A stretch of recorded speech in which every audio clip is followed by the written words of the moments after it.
Boa noite a todos e todas. Com muita alegria que recebemos vocês hoje para o curso Processos Formativos de Jogador de Futebol de Base. Meu nome é Juliano Fernandes da Silva, sou docente do Centro de Esporte da Universidade Federal de Santa Catarina e coordenador do Núcleo de Pesquisa e Desenvolvimento do Futebol de Futsal, o NUPEDEF.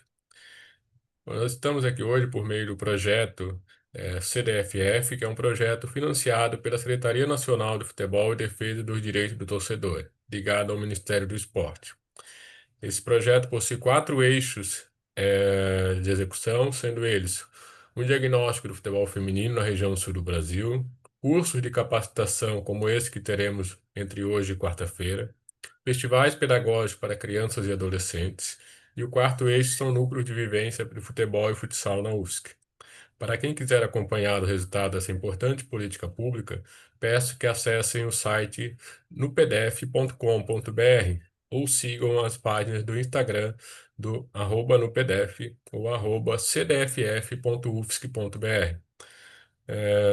Essa ação é fruto de um projeto financiado, como eu falei, pela Secretaria Nacional de Futebol e Defesa dos Direitos do Torcedor do Ministério do Esporte, a qual busca oportunizar a prática de futebol e futsal para crianças e adolescentes, e, além disso, apoia a produção e difusão científica com recursos voltados à realização de pesquisas, produções acadêmicas e cursos e festivais.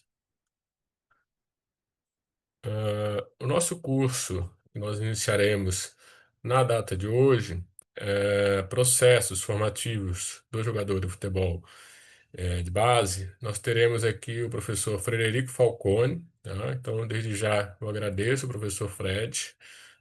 Nós teremos 3 noites aqui, né, muito ricas, com trocas, perguntas. O professor vai trazer toda a sua experiência prática, por onde ele passou, então até vou solicitar que o Fred, né, logo em seguida já vai trazer a sua trajetória. Eh, Perguntas vocês podem fazer no chat, ou hoje ali por volta das 8 horas, na metade da aula, a gente abre um pouco para perguntas e retoma. Peço também que a maioria, né, possam abrir as suas câmeras. É muito importante. Imagino que aqui temos colegas que também atuam como professores, em cursos. É muito importante quando o palestrante consegue visualizar, né, cada um dos alunos, então, e alunas. Então, eu peço que abram a câmera, se possível, usem o fundo de tela que o professor João enviou para vocês no grupo. E desejo ao professor Fred e a todos nós um ótimo curso. Professor Fred, a palavra está com você. Bom, pessoal, boa noite a todos. Boa noite, Juliano. Para mim é sempre uma grande honra ter uma oportunidade de compartilhar uma experiência, né, ou uma trajetória, ou uma visão, né, no caso hoje aqui, processos formativos do jogador de futebol, não só hoje, mas na noite de terça e quarta-feira também. Professor de Juliano, posso dizer que a gente se conhece há alguma longa data, né? Num passado ali, a gente, várias pessoas em comuns nos fizeram nos encontrar, a vida foi andando e reencontramos aqui em Santa Catarina. Então, de novo, agradecer a oportunidade e para mim é sempre uma honra, tá? Eu vou, eu vou iniciar contextualizando um pouquinho quem é o Fred Falcone. Deixa eu só. Boa. Um pouco da minha trajetória, vou tentar ser bem objetivo. A ideia aqui é só me conhecer um pouco mais e saber, talvez, um pouco da minha experiência.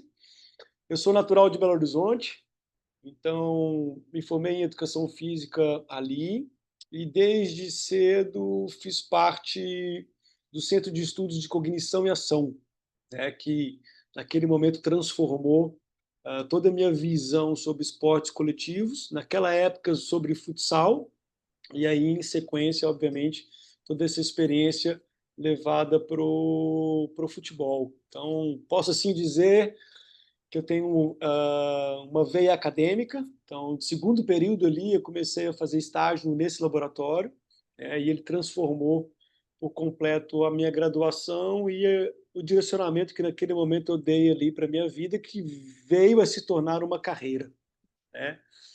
Saio dali como treinador de futsal, então trabalhei como treinador de futsal em várias idades no Minas Tênis Clube, Pô, esse o fone de ouvido foi mal.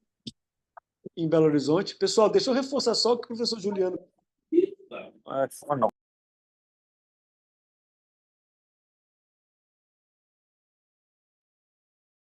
Boa. Acho que o professor Juliano me mutou Desculpa, ali. Fred, acabei Fica te tranquilo. mutando. Eu vou reforçar só o que o Juliano falou. Como é muita gente, a gente está online, se vocês puderem manter o microfone mutado, né, desligado, e aí fiquem à vontade para abrir quando quiserem interagir, fazer perguntas, e aí depois a gente fecha de novo para não ter som concorrente que, querendo ou não, atrapalha um pouco, tá? Então, me torno treinador de futsal ali no Minas Tênis Clube, ali faço uma carreira, permaneço ali por um bom tempo, alcançando ali o mais alto nível no futsal, né? E aí busco também, sempre em paralelo, eu sempre busquei a experiência prática aliada ali à parte acadêmica.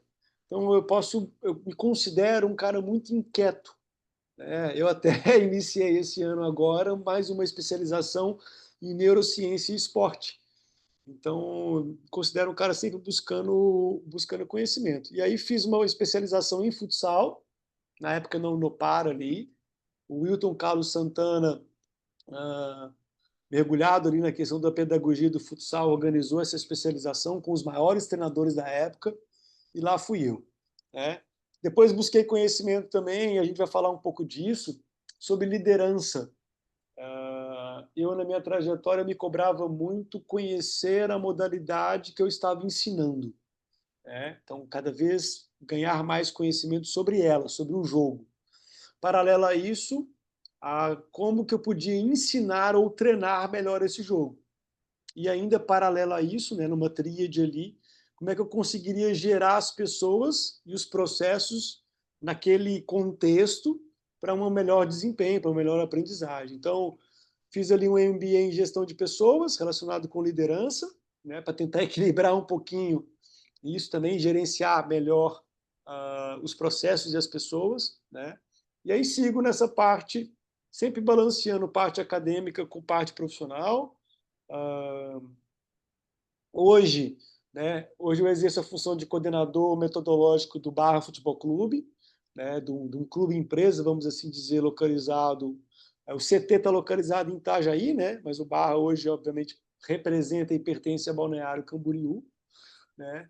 E nesse meio tempo eu tive uma passagem como diretor de metodologia também de um projeto nos Estados Unidos, né? A MBP, que é uma empresa espanhola, eu fiz parte deles online, né? Trabalhei para eles online durante um tempo, eles me levam ali, então também foi uma transformação da minha carreira ali, tá?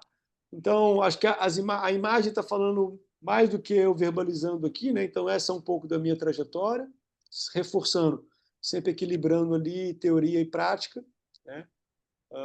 Vamos seguir aqui. Quais são os nossos objetivos, né, durante esses encontros? De uma forma geral, né, que a gente vai, obviamente, dividir dia 1, dia 2, dia 3 com cada dos objetivos, né? Pegando ali o contexto geral, seria entender, então, a essência dos jogos coletivos, né? E o papel do modelo de jogo nesse entendimento, vamos assim dizer. Como é que a gente vai planejar e distribuir os conteúdos dentro de uma lógica de desenvolvimento? A gente está falando de processos, vamos falar, né? De processos formativos dos jogadores de futebol, né? Compreender muito do que a gente divide em blocos de conteúdos, indo desde a tática individual, tática de grupo, tática coletiva, e para as diferentes posições, e equilibrando a isso, como é que a gente ensina? Falando de metodologia, falando de liderança, falando de feedback. Eu entender se de fato, né, na hora que eu comecei, se Dia de hoje, tá? Dia de hoje a gente vai falar um pouquinho da essência dos jogos esportivos coletivos. Ela pode ser básica para muitos de vocês. Vocês já devem ter ouvido, lido e pensado sobre isso, mas eu acho que o ponto de partida para a gente ter um olhar crítico sobre a forma que a gente ensina, né, e a forma que a gente planeja a modalidade, vale muito a pena a gente dar alguns passos para trás e lembrar e relembrar qual é a essência dos jogos esportivos coletivos, né, qual é a essência do jogo de futebol. Eu tenho certeza que isso vai instigar a gente a refletir se a nossa prática está sendo coerente com essa essência do jogo, né? E aí falar um pouquinho do modelo de jogo, por que surge até esse termo modelo de jogo, né? Que veio ali de uma metodologia de ensino, que é a periodização tática, né? Ela trouxe essa expressão inicialmente. Vamos falar de princípios e elementos metodológicos e conectar isso à etapa de criação de um exercício de treino, que, querendo ou não, é o nosso instrumento, né? A forma que a gente chega ali ao nosso atleta é através dos exercícios de treino e da maneira que a gente manipula os exercícios, tá? Vamos dia a dia, não vou nem colocar do dia 2 aqui, nem do dia 3. Isso aqui é um norte, tá? Pode ser que em algum momento ali o dia 1 entre um pouco no dia 2, o dia 2 no 3 da mesma forma, né? Que esses temas eles vão e vêm de alguma forma, mas eu acho que ele é o nosso orientador, e é importante dividir com vocês para vocês terem uma ideia geral do que nós vamos passar aqui, tá bom? Eu vou sair dessa apresentação e vamos migrar para essa aqui. Vamos lá. Quando a gente fala em esporte, jogos esportivos coletivos e o futebol, eu fui educado e sempre me deparei com profundidade sobre isso aqui, que o futebol ele é um jogo desportivo coletivo, né? Que eu deveria ter uma visão sistêmica sobre ele. Talvez quando a gente fala de visão sistêmica hoje é muito mais natural, a gente tá muito mais habituado a usar essa expressão e compreendê-la. Talvez no passado Eu não recente, tô conseguindo me acostumar muito bem com esse óculos, assim, de... Não de... no passado recente não era tão comum, né? E vamos entender que a menor parte do jogo, né, a menor parte do jogo de futebol, ela vai ser e ela é a tática individual. Só que a gente vai precisar entender também o conceito do que é tática individual, né? Principalmente do que é tática. Então, se a gente pensa em esportes coletivos, futebol, quando a gente fala de essência, né, eu preciso compreender a essência para ensinar esse jogo ou treinar esse jogo de uma forma melhor e coerente. Então, ele é um jogo de cooperação, ele é um jogo de oposição e ele é um jogo de invasão, né? Com certeza vocês vendo o slide e vendo eu verbalizar, é o óbvio. Ele é um jogo de cooperação, então eu tenho companheiros da minha equipe, eu jogo contra uma equipe, né? Eu preciso superar o meu adversário e eu preciso invadir o espaço do meu adversário para levar o objeto bola até próximo da meta, para me dar a condição de pontuar. Se a gente for pegar grosso modo, esse é o jogo de futebol, né? Isso traz um ambiente imprevisível. Como a gente joga num espaço comum, né? As duas equipes jogam num espaço comum. Com muita interação, obviamente, isso gera um ambiente de imprevisibilidade, né? Um ambiente onde o imponderável ele vai acontecer e eu tenho que estar preparado para lidar com ele de alguma forma, tá? Então, tenho certeza que vocês compreendem isso, é bem tranquilo entender a essência, e aí não é só o futebol, se a gente pega a essência dos esportes coletivos, permeia isso, né? Que seria mais ou menos isso aqui. Vamos ver se... Deixa eu tirar o áudio, perdão. Se eu penso num jogo de futebol com interação, né, com oposição, invadindo o espaço do adversário, em algum momento me traz um contexto um quanto caótico, né? Então, isso aqui é um exemplo de um trânsito na Índia, é um caos, mas em nenhum momento acontece nenhum acidente, não tem colisão nenhuma ali. Então, nós vamos falar disso depois, quando a gente falar de modelo, de alguma forma existe uma lógica nesse caos, né, que faz com que ele flua, com que as coisas sigam de uma forma natural. Tá? Seguindo uma descrição em termos de essência do jogo, né? Se ele é um jogo de cooperação, ele traz muito em termos de comunicação, né? Talvez a principal comunicação que aconteça nesse jogo seja a motriz, né? Ou seja, através de uma execução técnica, algo de motor, o passe. O passe talvez seja a maior das comunicações dentro do jogo, né? Existem outras. Existe a linguagem verbal, obviamente, para jogar esse jogo, comunicar verbalmente é fundamental, que é um jogo de cooperação, a visual e talvez a não verbal, né? Quantas vezes a gente já viu nossos atletas, às vezes não verbalizando nada, mas o próprio gesto do corpo demonstra que eles estão pedindo bola, que eles criaram a possibilidade de receber a bola, né? A visual, a gente fala muito isso no dia a dia, em exercícios técnicos de passe e de domínio, que tenha contato visual entre quem tem a bola e quem esteja passando a bola para o companheiro, né? Esse contato visual, ele conecta.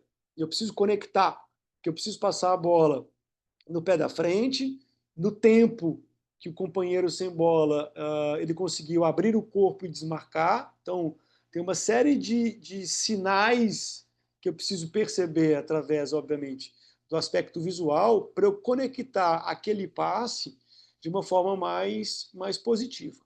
Tá? Então, isso acho que clareia um pouquinho por que a gente classifica, por que a gente não, né? A literatura, de uma forma bem óbvia, classifica, obviamente, futebol como um jogo de cooperação. Então, ele é um jogo de invasão, a gente colocou ali também, né? A gente luta pelo espaço, vamos assim dizer, e o jogo ele acontece em um espaço comum.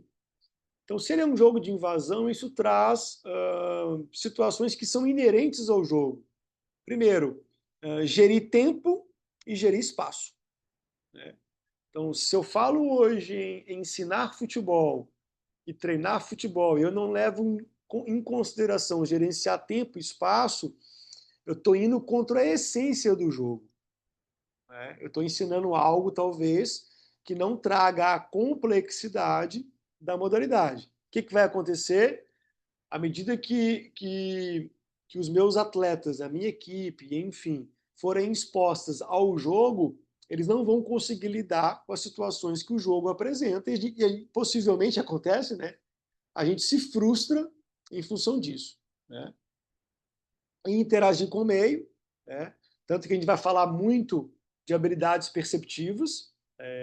Habilidades perceptivas aqui vai ser um bloco de conteúdo que a gente vai descrever, tá? Porque se é um jogo que precisa gerenciar tempo, precisa gerenciar espaço e tem uma interação muito grande com o meio, e esse meio muda, né?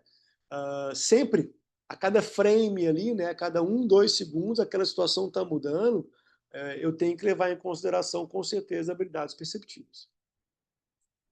E o fato de ter oposição faz com que ele seja, obviamente, estratégico, né?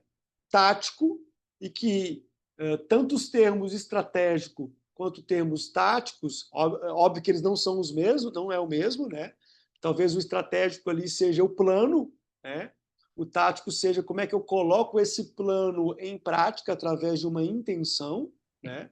Não vem no caso aqui nem diferenciar os dois conceitos, mas só para clarear que não são os mesmos, a gente usa isso rotineiramente como conceitos equivalentes, mas isso permeia que a gente faça ou haja de uma forma intencional, né?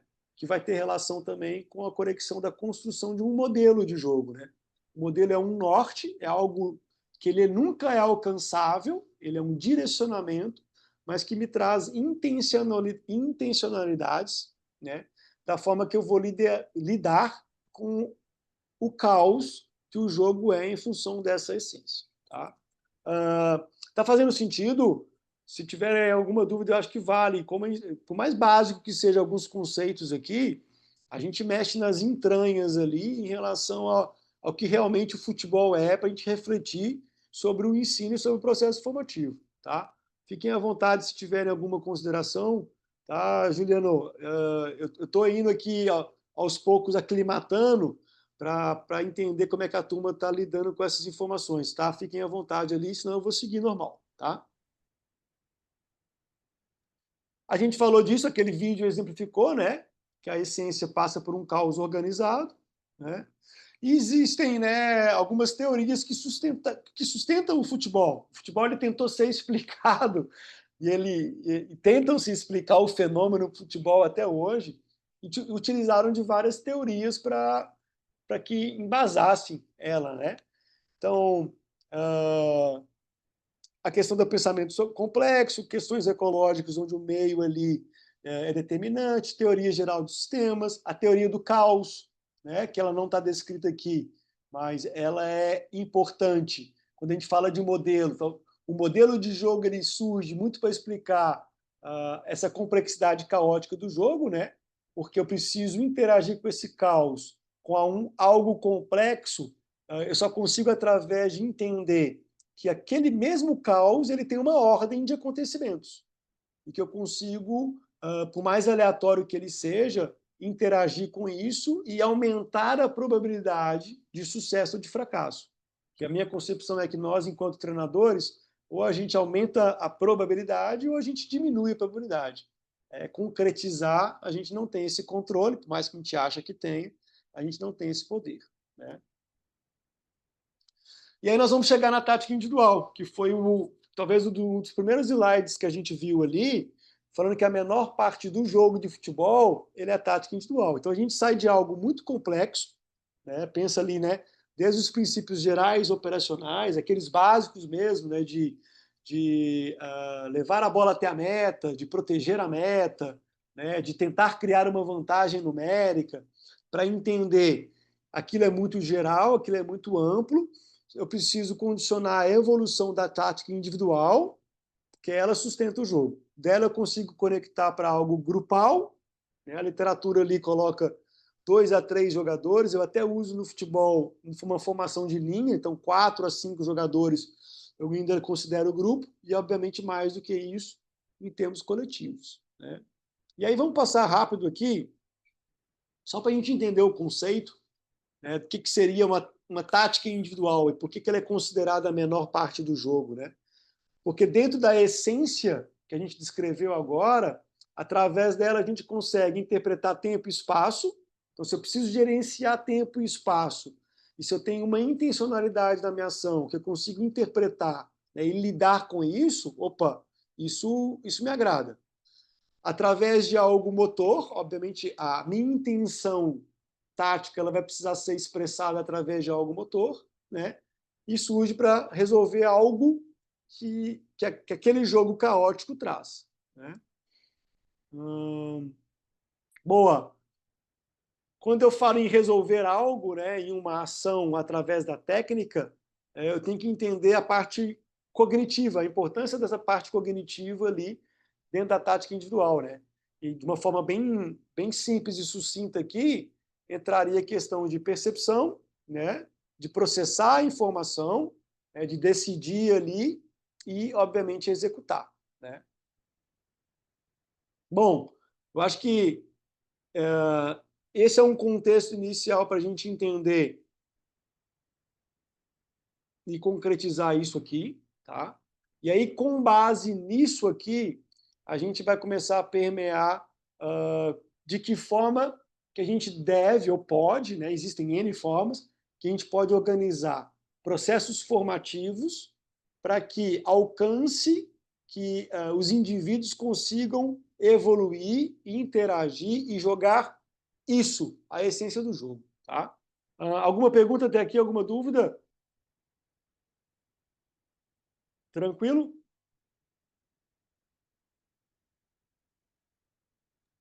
Então tá, Tranquilo, Fred. boa. Então, dito isso, a gente vai levar agora para questões um tanto metodológicas para a gente interagir com aquilo ali, tá? E aí a gente vai citar questões de modelo de jogo aqui. Vamos lá, isso para mim aqui é a minha Bíblia. Falo isso sempre que apresento isso e para as pessoas que convivem comigo sabem. Tudo que a gente faz enquanto metodologia, enquanto exercício, enquanto intenção, tem que ser balizado por esses 6 princípios metodológicos, né? Eles não são hierárquicos, ou seja, se eu falar de especificidade aqui agora, não quer dizer que ela seja, que ela sobreponha a algum deles, talvez eles estejam equilibrados aqui, mas vamos começar por especificidade, tá? Então, quando eu penso em processo formativo e penso que o treino e o exercício é um meio, né, para que isso aconteça, os exercícios que eu desenvolvo e aplico eles não podem ser generalistas. Eles devem ser específicos àquilo que eu desejo treinar, né? Óbvio que eu preciso me adequar a nível de complexidade, a nível de dificuldade da realidade que eu estou, né? Mas isso não é uma justificativa para que eles não sejam específicos. Talvez, primeiramente, eles têm que ser específicos à essência do jogo. Vou para um exemplo, tá? Um exemplo bem banal, bem básico, que todo mundo já viu. Isso aqui é um treino analítico, não vamos falar de método agora, tá? Em duplas, passando a bola um de frente para o outro. Se a gente for analisar ali, eles estão treinando em termos de conteúdo, domínio, pode ser orientado ou não, vai depender muito do feedback do treinador, e passe. Tá? Uma situação aqui onde o ângulo de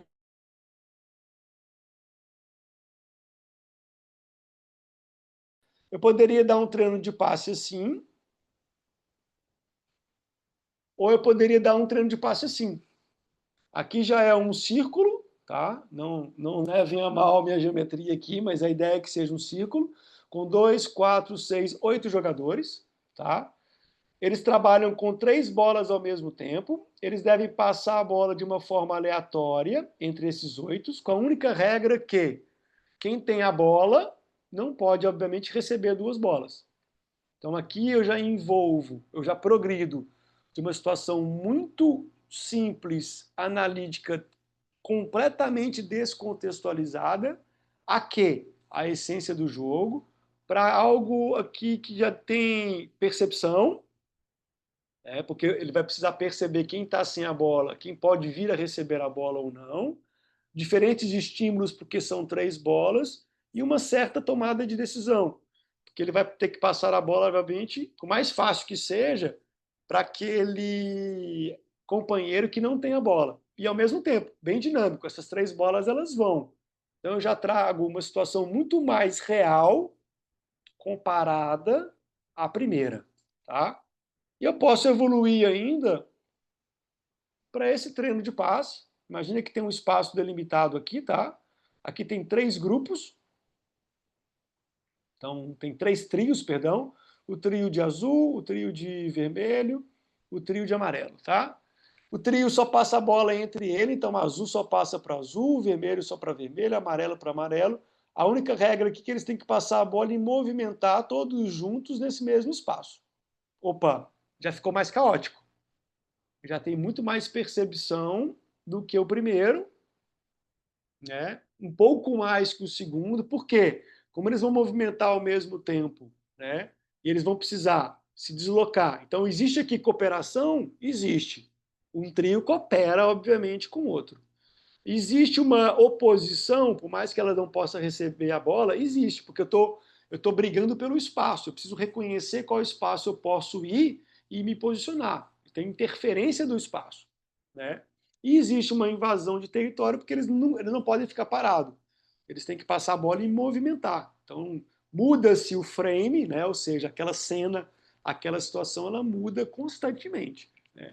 Então, se eu fosse hoje, né, aplicar um exercício técnico para um grupo de atletas, obviamente eu ia me adequar ao nível técnico deles e à faixa etária, isso não é justificativa nem desculpa, mas eu ia progredir para algo assim, onde eu cumpra e pratique e ensine a essência do jogo. Não que eu não possa, não que eu não possa começar assim. O que eu não posso é começar e terminar aqui. Isso vai contra o que nós estamos falando enquanto essência. Então, se a gente for para o simples ali da especificidade, vou aumentar aqui, seria isso. né? Então, criar exercícios que sejam específicos, primeiro, à essência do jogo. Se eu tenho um modelo de jogo, né, uma ideia que eu quero desenvolver, que eu crie exercícios que cumpram com aquela ideia, né? O que mais tem hoje são treinadores com treinos generalistas. O que é isso? Óbvio que em algum momento eles são importantes, mas eles não podem ser o fim. O que são treinos generalistas? Treinos que tragam situações abertas do futebol, como domínio, passe, enfim, mas que não trazem algo em tensão enquanto um possível problema que vá surgir em termos de jogo para se resolver, né? Então, a especificidade permeia isso, tá? Quando a gente fala em especificidade, não tem como a gente não remeter a modelo de jogo, né? Então, o modelo de jogo vem para tentar explicar ou modelar um sistema complexo, que é o futebol, para dar uma lógica, né? Para trazer algo que consiga interagir com aquilo ali. Porque mesmo no caos, né, a teoria do caos fala isso, que mesmo no caos existe uma ordem, né? Parece um tanto contraditório, mas é apaixonante quando você consegue entender aquilo ali. Você fala assim, caramba, uau, e faz sentido. Faz sentido. Então, quando a gente fala de modelo de jogo, aí eu vou tomar a liberdade de mostrar um pouquinho o que hoje foi desenvolvido enquanto modelo no Barra. Bem simples. Então, hoje o Barra tem, nas categorias de base, uma ideia, né? Nas 4 fases do jogo ali, né? Você pega hoje as equipes do Barra, e nós somos até criticados por isso, são equipes que jogam curto, né? Óbvio que precisamos jogar o jogo também, então tem muitos momentos, óbvio, que emocionalmente não estamos saindo da pressão, ou o adversário é superior a gente, mas você pega enquanto filosofia de jogo, se a gente pensa em processo formativo daqueles jogadores, eles precisam vivenciar ter a bola, eles precisam encostar mais na bola, eles precisam construir com a bola, né? Então é um jogo associativo em curto, né? Onde o objetivo geral é circular essa bola trocando de corredor. Não vou usar talvez expressões específicas que amanhã a gente vai falar com mais propriedade. Você pensa no campo de futebol ali, tem literatura que divide em 5 corredores, 6, 4, enfim, que divida em corredores porque o espaço é grande, que a ideia é trazer a bola de um corredor para outro, né? Gerando uma vantagem. Aí sim, gerou a vantagem e verticaliza, né? Eu tenho que respeitar a essência do jogo, que é um jogo de invasão. Eu preciso levar a bola até perto do alvo para eu conseguir finalizar. Então, eu estou indo contra a essência do jogo. As outras fases estão aqui, não vou entrar no mérito, é só para ilustrar, né? E, obviamente, a gente sai do geral e a gente vai para o detalhe. Então, existe a fase ofensiva, obviamente, mas a fase ofensiva ela me traz 3 momentos. Ali a gente chama de construção, de progressão e de último terço. Então, nesses 3 momentos do jogo, a gente tem clareza qual é a ideia enquanto modelo de jogo. Ou seja, a gente está tentando interagir com algo imponderável, né? Tentando buscar uma ordem, uma lógica para interagir com aquilo ali. Tá? Então, essa seria da fase ofensiva. Teríamos ali das questões das transições, né? Da fase defensiva. A maioria dos momentos do nosso jogo, independente do adversário, a gente é agressivo. A gente defende um bloco alto, porque seria contraditório, né? Eu prezar por ter mais a bola para vivenciar mais situações, para dar mais experiência, né? Quando eu tenho a bola, mas eu tenho que demonstrar isso quando eu estou sem a bola. Eu preciso estar pronto para recuperar a bola. Enfim, isso permeia questões de modelo de jogo, mas só para ilustrar um pouquinho. Se alguma pergunta surgir aqui, depois a gente pode dar profundidade a isso, mas eu acredito que não seja o objetivo principal ilustrar o modelo de jogo do Barra. Tá? Volto aqui nos princípios. Acho que ficou claro a especificidade, né? Falar de repetição também, se eu perguntar aqui, né, dentro da vivência de vocês aqui enquanto professores, treinadores, estudantes, vocês vão falar que para treinar algo é preciso repetir algo, né?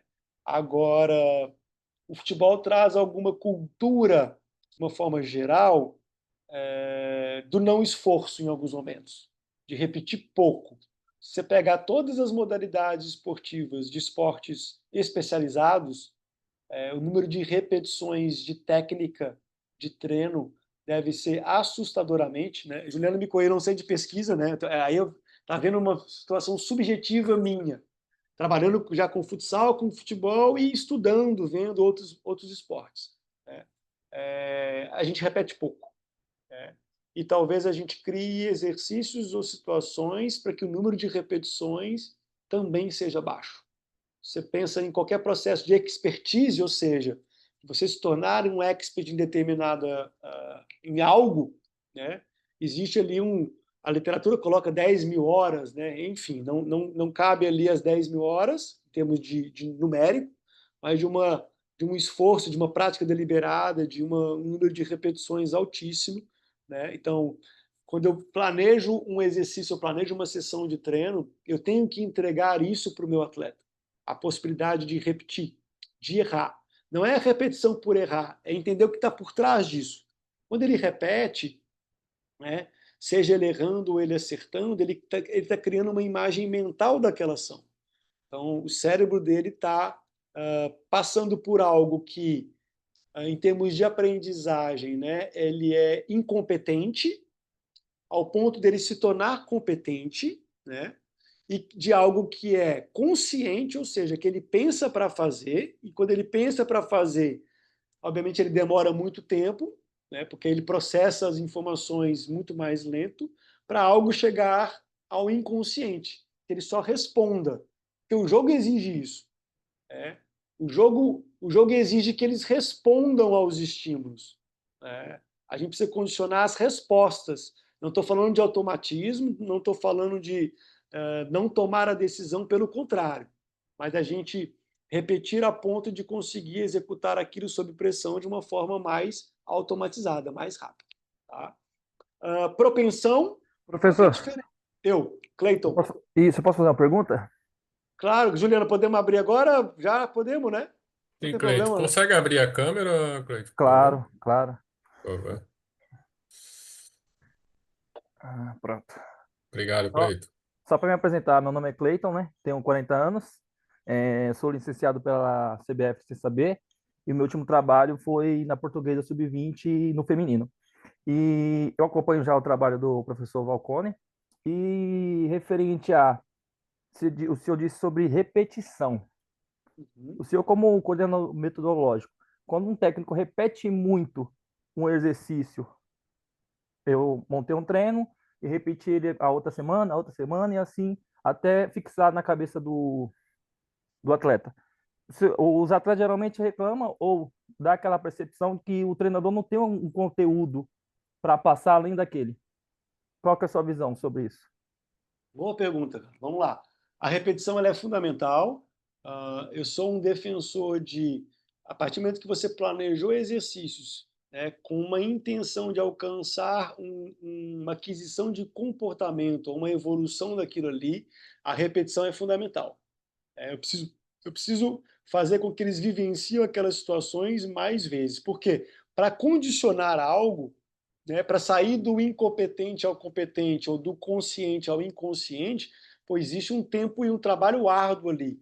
Isso só é feito através da repetição. Agora, a repetição não pode se transformar numa preguiça mental em não criar exercício, porque a repetição ela pode vir seguida de variações. Eu posso repetir um exercício e aos poucos ir adicionando uma variação, duas variações, então eu já criei ali algo e estou adicionando. Mas a repetição ela se faz necessária em processos de aprendizagem e treinamento. A gente não pode usar ela como uma justificativa, e é natural às vezes, né? Nós treinadores, vou me incluir, a gente se apaixona pelos exercícios. Tem exercícios que a gente se apaixona, que a gente domina, que a gente acha que aquilo ali entrega mais até do que ele entrega, e a gente repete ele de uma forma aleatória, né? Eu passei por isso na minha carreira. Em vários momentos que eu estava mentalmente muito cansado, muita viagem, muito jogo, eu já tinha uma carta na manga de exercícios que eu sabia que eu conseguia treinar, né? Treinar aquilo que precisava de uma maneira simples, e eu repetia aquilo ali ao invés de pensar, caramba, vamos lá, eu preciso evoluir. Então, Existe repetir e repetir, mas a repetição se faz muito necessária. Concorda, Cleiton? Concordo. É porque a minha visão ela é um pouco disso também. Por mais que a gente tenta fazer outros exercícios, geralmente eu penso um exercício. Acabei de fazer um trabalho hoje de finalização. Eu quero que o próximo que eu fizer amanhã se encaixe com o que eu fiz ontem, para quando eu dar um exemplo ou cobrar o atleta, falar: você lembra que a gente fez ontem? Saiu para isso, para dar continuidade para isso. Então, eu concordo com você com a questão da repetição. E outra, aquela história, a repetição, ela tem que ter um feedback. Comissão técnica, treinador tem que estar envolvido ali para que, através da repetição, ele consiga, obviamente, interagir. Se a gente, aí eu vou para uma linha que eu acredito muito, tá? A gente aprende através da emoção. Então, a partir do momento que você executa algo ali, você recebe algum tipo de feedback, aquilo marca enquanto parte cerebral e enquanto ação. E é natural que você busque aquilo ali novamente, que você tente alcançar aquilo ali. E você precisa repetir. Então, a repetição ela tem que estar associada, obviamente, a uma gestão de feedback e de ambiente que faça sentido. Essa é a nossa responsabilidade. Tá?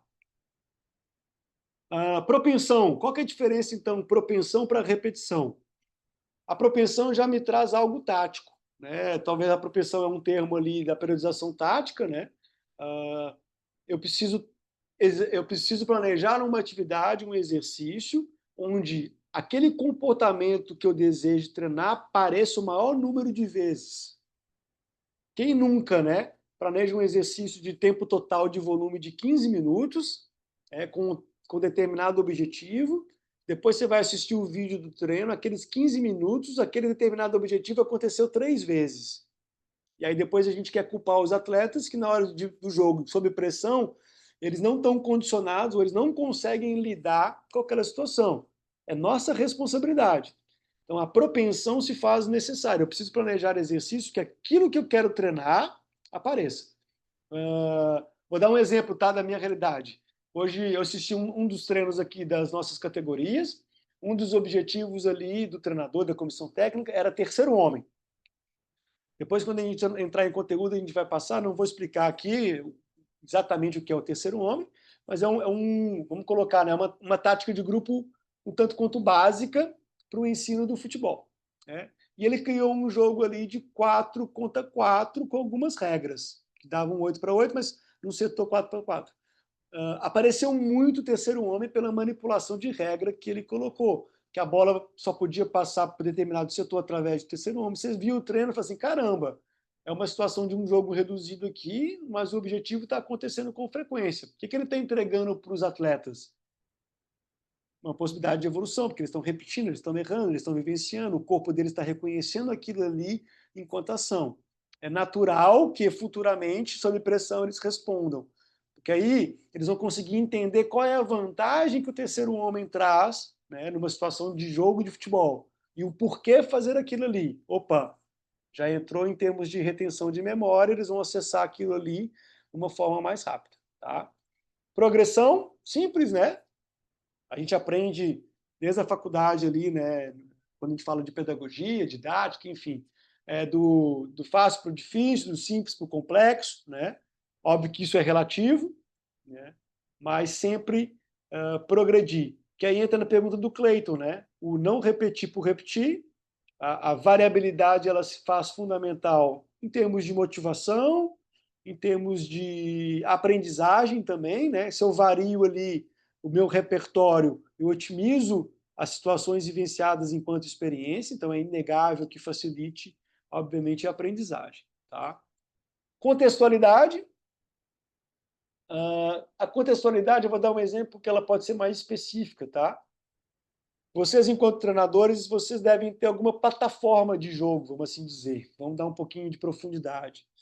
Então, talvez vocês optem naquele momento ali para a equipe de vocês estarem jogando num 4-3-3, exemplo. Trazer algo contextual é trazer exercícios que respeitem aquela interação. Vou dar um exemplo aqui. Vamos aqui, ó, vamos brincar junto. Se eu penso num 4-3-3, vou rápido aqui para não perder tempo, mas acho que vale a pena. Bem aleatório aqui, tá?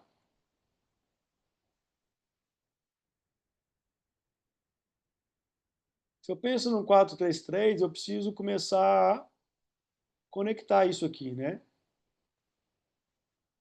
Enfim, não vou fazer tudo, mas se a gente conectar aqui, vão dar várias figuras geométricas onde vai existir interação. Por mais estático que seja, é um ponto de partida, é um desenho inicial. O que a contextualidade coloca? Que eu trago os exercícios respeitando essas interações. Eu crio um ambiente mais favorável, obviamente, para a aprendizagem, porque os ângulos de passe são parecidos, eu otimizo o tempo em termos de habilidade perceptiva, perdão. Se eu sei que os ângulos e as interações basicamente são essas, eu ajudo o atleta a ele reconhecer que possivelmente pode ter um companheiro em determinado espaço, né? Além de equilibrar os espaços de jogo, sendo que a gente colocou em essência ali, que a gente precisa gerenciar tempo e espaço, né? E o último, competitividade. A gente precisa demonstrar para o cérebro que aquela situação vivida ali, ela é adrenalizante, que ela tenha dopamina, que ela tenha algo que motive, que vicie. E a gente só consegue fazer isso através da competição. Ah, mas eu só consigo competir quando eu crio algum jogo. Não, eu posso ter um exercício técnico.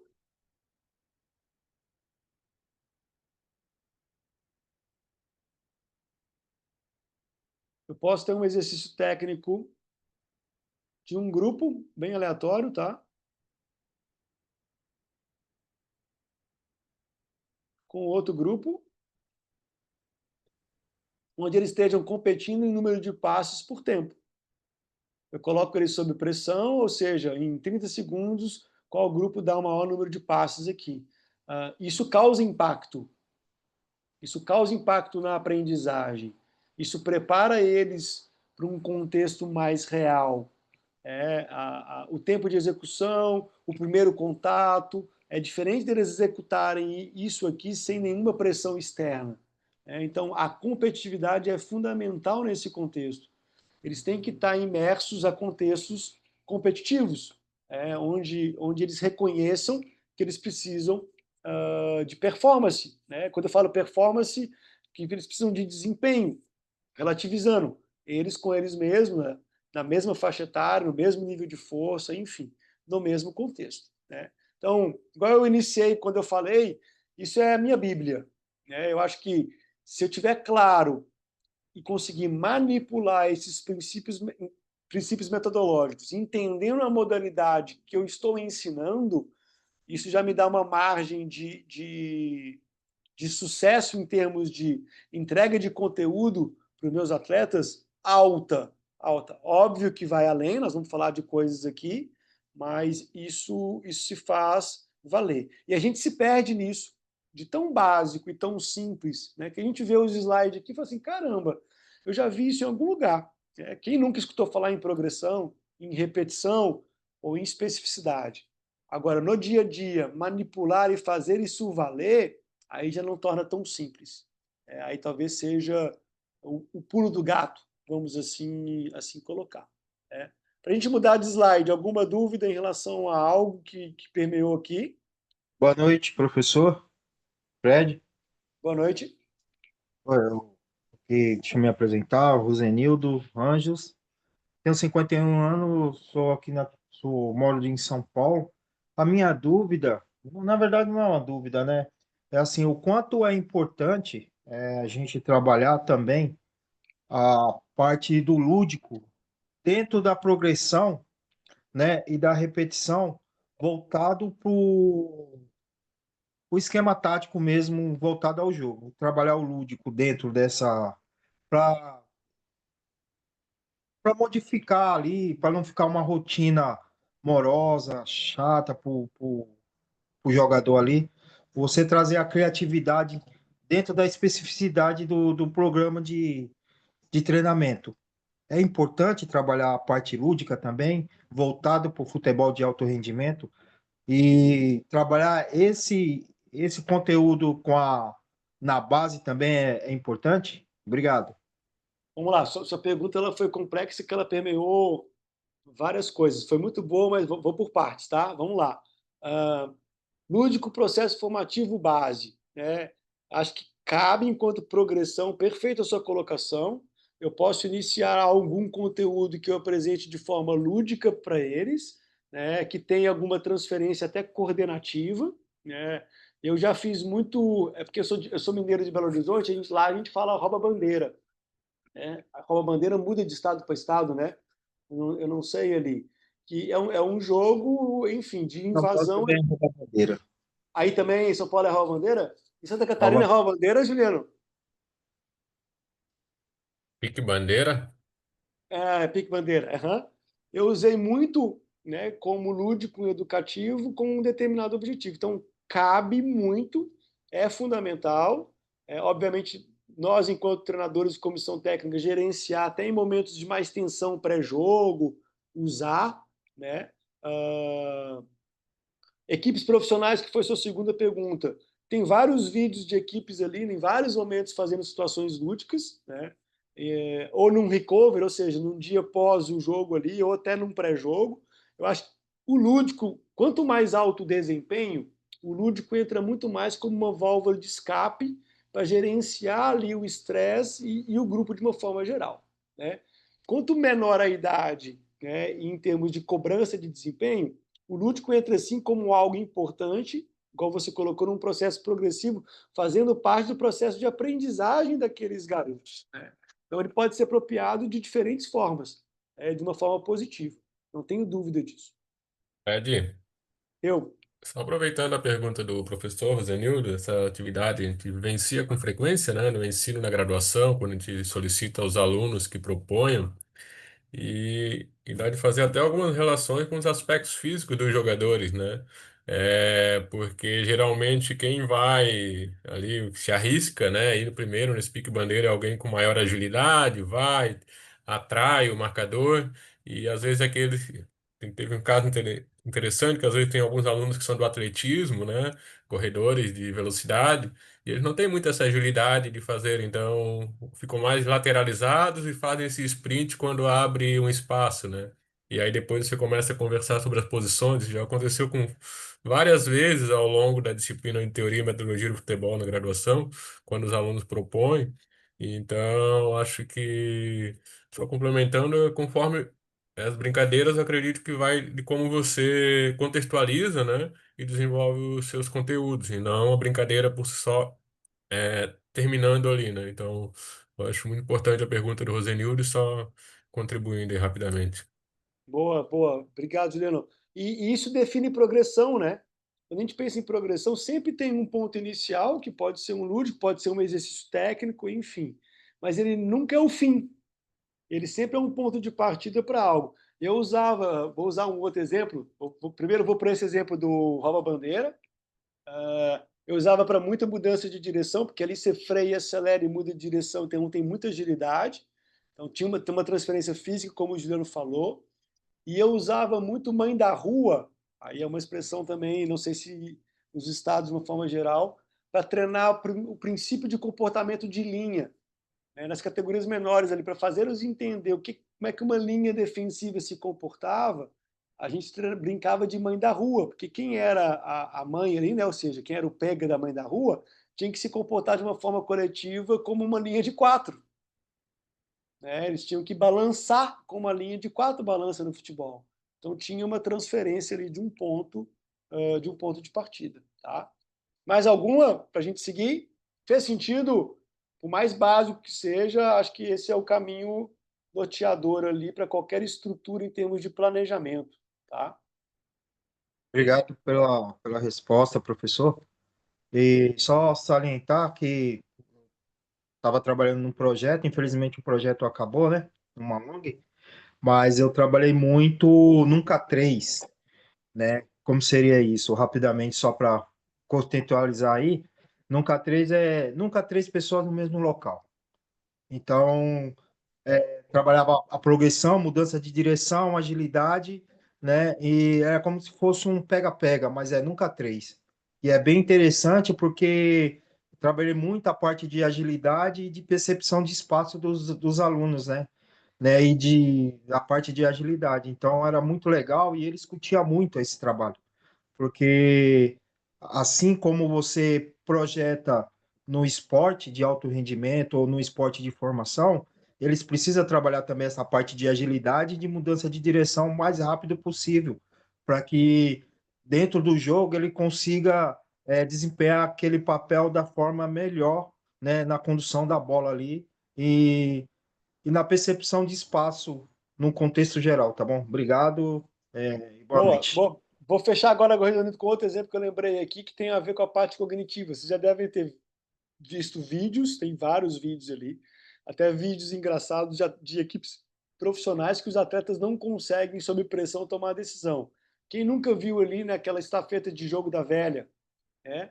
Que eles precisam ali ou conduzir a bola, mas que mudaram o colete ali, né? Respeitando a regra do jogo da velha, e aí muitas vezes ele chega ali, ele trava, ele não consegue, sob pressão, né, tomar a decisão e fica claro numa situação lúdica.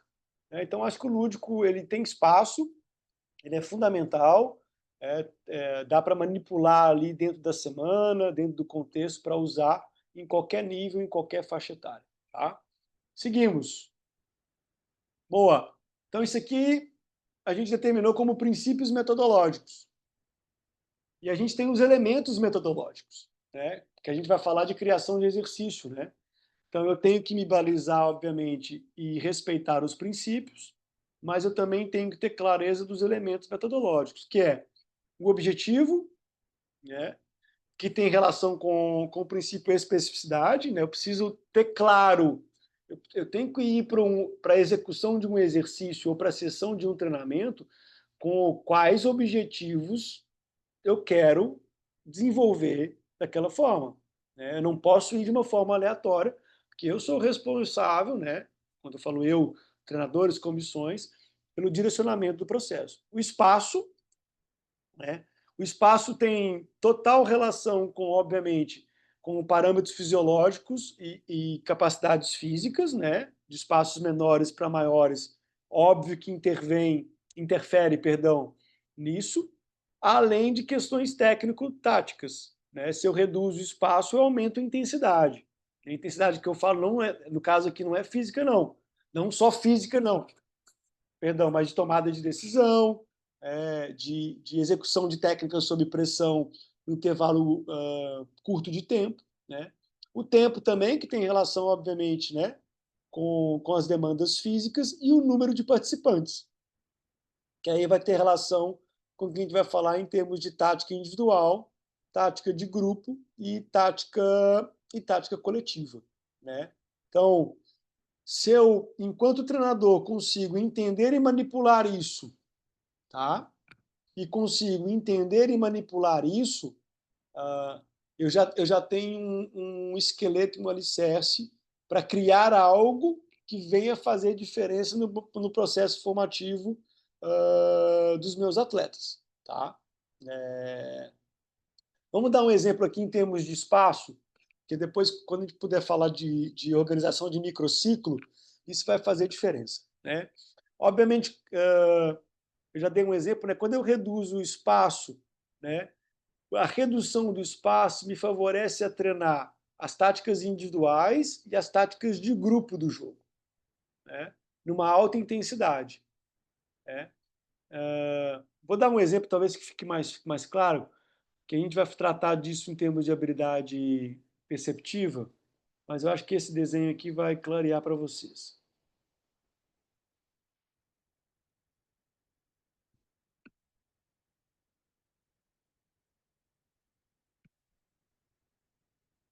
Quando a gente manipula espaço, a gente brinca com essas questões do futebol.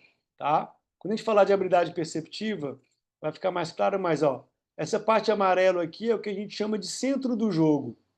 O centro de jogo nada mais é que quase que um 4 contra 4, que é um jogo de futsal.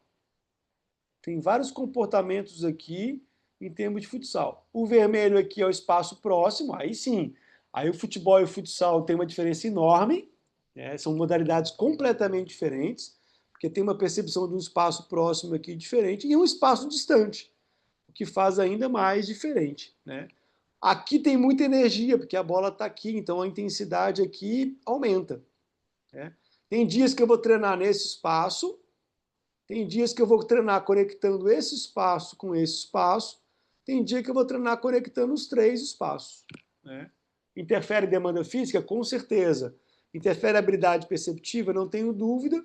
Interfere tomada de decisão, técnica, enfim, interfere em tudo. Mas eu preciso manipular esses 3 espaços. Se eu treino só reduzido, eu não estou condicionando os jogadores a evoluírem, a respeitarem a essência do jogo, porque eles nunca vão utilizar do espaço distante. E não utilizar do espaço distante é matar o jogo. Porque aí os extremos morreriam de fome, se a gente não conseguisse enxergar em muitos momentos os espaços distantes, né? Dei um exemplo mais exagerado ali, né? Então, a manipulação é importantíssima, né? A manipulação é importantíssima, né? Eu tenho as minhas reticências, eu acho que o futebol joga muito mal esse espaço aqui. Futebol joga o centro de jogo muito mal. Eu tenho a minha teoria, né? Eu acredito que pode ser por alguns fatores. Um deles, como tem muita interação e muito espaço, né, eles não ligam muito para essas tomadas de decisão aqui, porque dá tempo de compensar. Vai ter uma linha de 4 que vai conseguir proteger, tem muito mais espaço para recuperar e reequilibrar. No jogo de futsal, que é um jogo jogado nesse espaço aqui, a margem de erro é mínima. Se eu jogo mal um 3 contra 2, ou se eu jogo mal um 4 contra 3, eu estou tomando um chute no gol e possivelmente um gol. Isso faz um rigor em termos de desempenho desses comportamentos ser muito mais criterioso, talvez seja a palavra, do que no jogo de futebol, né? Então, eu chamo a literatura, eu não, né? Chama de estruturas funcionais, né? Aquela um contra o goleiro, um contra um mais o Coringa, até 4 contra 4. Eu acho que o futebol ele precisa dominar melhor essas tomadas de decisão. Posso até dar exemplo se vocês quiserem, para a gente entender ali em questão de passe de espaço reduzido. Bom, eu vou dar um exemplo e a gente segue, que eu acho que, como eu toquei nesse ponto, acho que cabe a mim aqui ilustrar. Vamos lá, que eu acho que tem alguma coisa pronta aqui.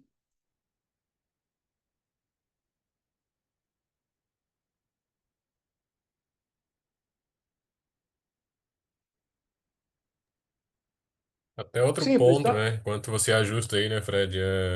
Questão que por muito tempo agora é mais frequente agora, não é? No futebol de campo, perfilamento corporal, né? No futsal, se não ajusta o corpo, você tá morto, né? Você não consegue Exatamente. sair jogando, então, tô Boa. complementando a tua fala.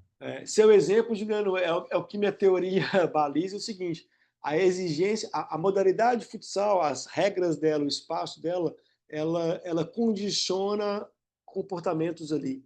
A orientação corporal, a habilidade perceptiva, jogar bem um 2 contra um, coisa que o futebol, por mais que você reduza o campo em algum dia, né, quando você abre ali, eu acho que você entra numa zona de conforto que você pode errar muito. Você pode falhar muito, porque existem compensações que te permitam isso. E aí a gente condiciona maus comportamentos em função disso, tá? Eu concordo contigo e esse é meu ponto de vista. Exemplo aqui, ó, um 2 contra um, tá? Um 2 contra um que no futsal, se eu pego no futsal, esse cara com certeza ele conduziria um pouquinho para fixar e atrair esse defensor aqui, e aí ele ia perceber se tinha passe, ele nunca daria o passe para cá, ele daria o passe usando a amplitude e profundidade no ponto futuro, para esse cara dominar a bola aqui de uma forma orientada e vencer esse defensor. Tá? Você vai para treinos de 2 contra 1 no futebol de campo, esse cara pega a bola daqui e dá a bola para esse cara aqui sem funcionalidade nenhuma. Ele não sabe por que ele está fazendo isso. Então, ele precisa entender que ele precisa conduzir para atrair ele, dar a bola nessa zona aqui, para que no domínio eles vençam esse defensor. Já cansei de dar treino para todos os níveis de futebol, onde está num 2 contra 1, esse cara pegava a bola aqui, de olho fechado, e passava a bola para lá. Do nada. Sem objetivo nenhum. né? Isso só atrasava um pouco, esse defensor vinha aqui e corria para trás, e voltava. Então, peguei um exemplo bem banal aqui, e como a gente falou ali de centro de jogo, espaço próximo, espaço distante, entraria, tá? Então, como que a manipulação do espaço faz diferença? E, obviamente, a manipulação do espaço tem total relação com a manipulação de participantes, né? Que, eu te falo, que nós falamos ali em termos de tática individual, tática de grupo, tática coletiva. Boa! Falado isso, né? Nós vamos para isso aqui agora. Quando a gente fala de processo formativo, a gente vai formar através dos exercícios, através do treino. Então, eu tenho comigo ali que, para criar um exercício, óbvio que muitos de vocês já fazem isso de uma forma muito automática, né? Eu também faço de uma forma automática, mas olhar para isso me fez refletir se os meus exercícios eram apropriados o suficiente para aquilo, né, para a evolução dos atletas. Então, vamos passo. Por mais que eles aconteçam, vamos dizer, em forma paralela, sequencial, vamos passo a passo aqui. Então, primeiro, selecionar um conteúdo a treinar. Eu tenho que primeiro falar assim, beleza, então, ou dentro do meu planejamento enquanto clube, ou meu planejamento enquanto treinador, eu preciso treinar 1 contra 1. Minha equipe precisa duelar melhor, eu preciso treinar 1 contra 1. Então, eu seleciono esse conteúdo. Tá? Agora, eu preciso entender como é que eu vou apresentar esse conteúdo para os meus atletas. Porque isso faz total diferença. Né?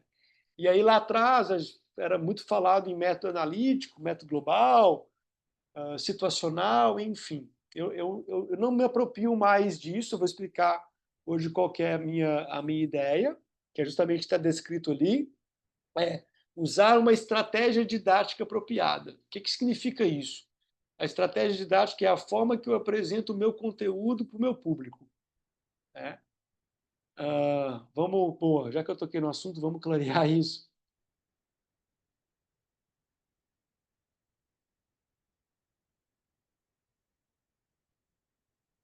Bom, seria mais ou menos isso. Ó. Então, quando você fala em método, você tem um início, você tem um objetivo. O método é um caminho. Né? É um caminho para que você não fique dando voltas ali, mas é algo muito engessado. Quando eu falo de método analítico, né, eu parto o jogo e a gente cometeu o erro lá atrás de ensinar o jogo partido. Quando eu falo método global, muito rígido. A gente também cometeu o erro de ensinar o jogo com o próprio jogo. A gente viu que nenhum nem outro supria a complexidade que é ensinar futebol. Quando a gente fala de estratégias didáticas, a gente se apropria de diferentes métodos para apresentar uma estratégia de ensino, que pode ser um exercício técnico, pode ser um rondo, pode ser um jogo de posse, pode ser um jogo reduzido. Então, eu tenho estratégias diferentes para apresentar conteúdos diferentes. Todas elas têm vantagens e desvantagens, claro, né? Mas, por isso, escolher entre uma e outra, cabe a nós entender quais são as vantagens de uma, quais são as desvantagens de outra, né? Nesse sentido. Né? Então, o segundo passo ali seria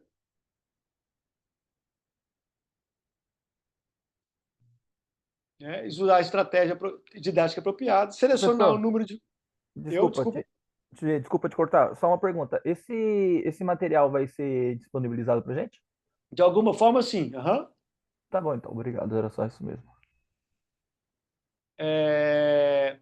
Selecionar o número de participantes e o tempo.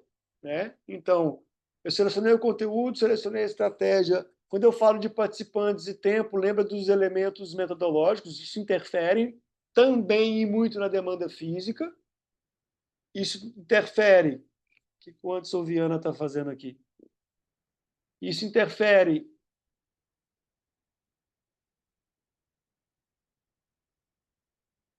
Tem alguém interagindo aqui, Juliano. Pessoal, cuidado aí com a. Um momentinho.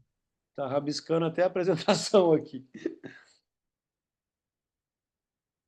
Boa, acho que deu. Rabiscou ela toda. Anderson, você rabiscou a apresentação toda, Anderson? Professor, me perdoa, professor. Me desculpa aí, me perdoa mesmo, de coração. Não tive essa intenção. Então, voltou ali. Então, selecionar o número de participantes e tempo tem total relação com a demanda física também, né? Não só com a demanda física, mas também com questões de propensão, de repetição, né? Então, se eu manipulo bem o número de participantes e tempo, eu otimizo esses princípios metodológicos, né? Dessa forma. Agora, eu nem sei se eu consigo apagar isso aqui, hein? Depois, meu Deus do céu. Vamos Acho que em não. frente.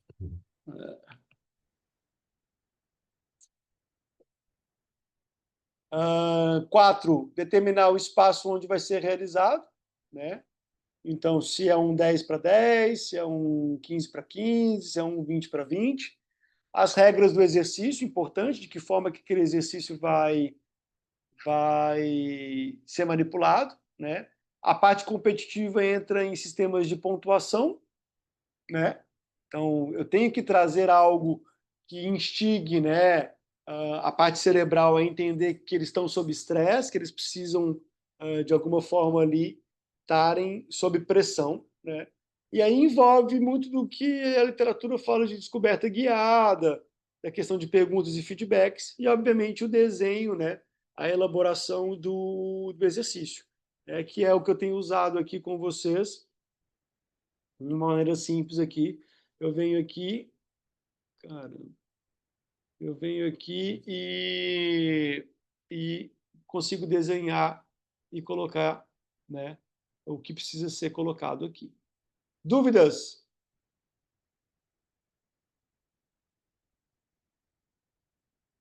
Eu tenho uma referente a. O senhor disse que não usa mais a parte situacional, global, e você usa essa estrutura. Uhum. E quando você coloca isso no papel, você coloca dessa forma onde está escrito sobre a sessão de treino? Desculpa que eu não entendi a tua pergunta, repete. O senhor disse que não usa mais os nomes globais, situacional. Quando o senhor vai passar um treino e monta um treino, o senhor usa desse jeito essa estrutura que está aqui? Sempre. Não só eu, como as pessoas que trabalham comigo, a gente se apropria das estratégias didáticas, porque ela faz total sentido em termos de apresentar o conteúdo. Então, essas são as estratégias que a gente usa, né? Cada uma tem a sua vantagem. Vamos pensar. Vou ilustrar, tá? Ok. Você usa rondo para ensinar? Sim. Então, vamos pegar um rondo 4 contra 1 aqui.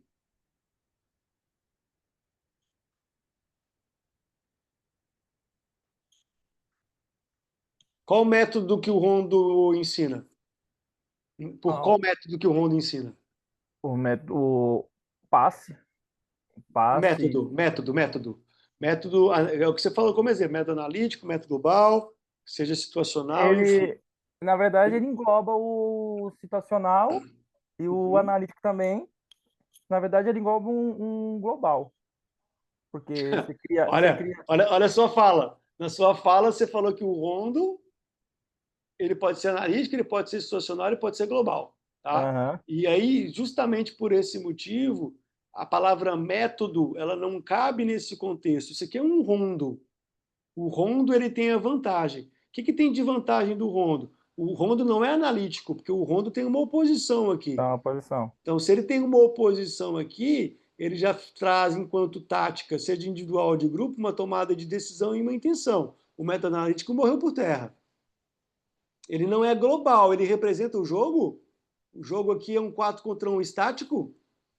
Não é estático, não, mas Então ele não, então ele não é global. dependendo da parte do campo onde você cria uma vantagem numérica, sim. Ele talvez se aproxime muito mais ao situacional, justamente pela fala que você colocou agora.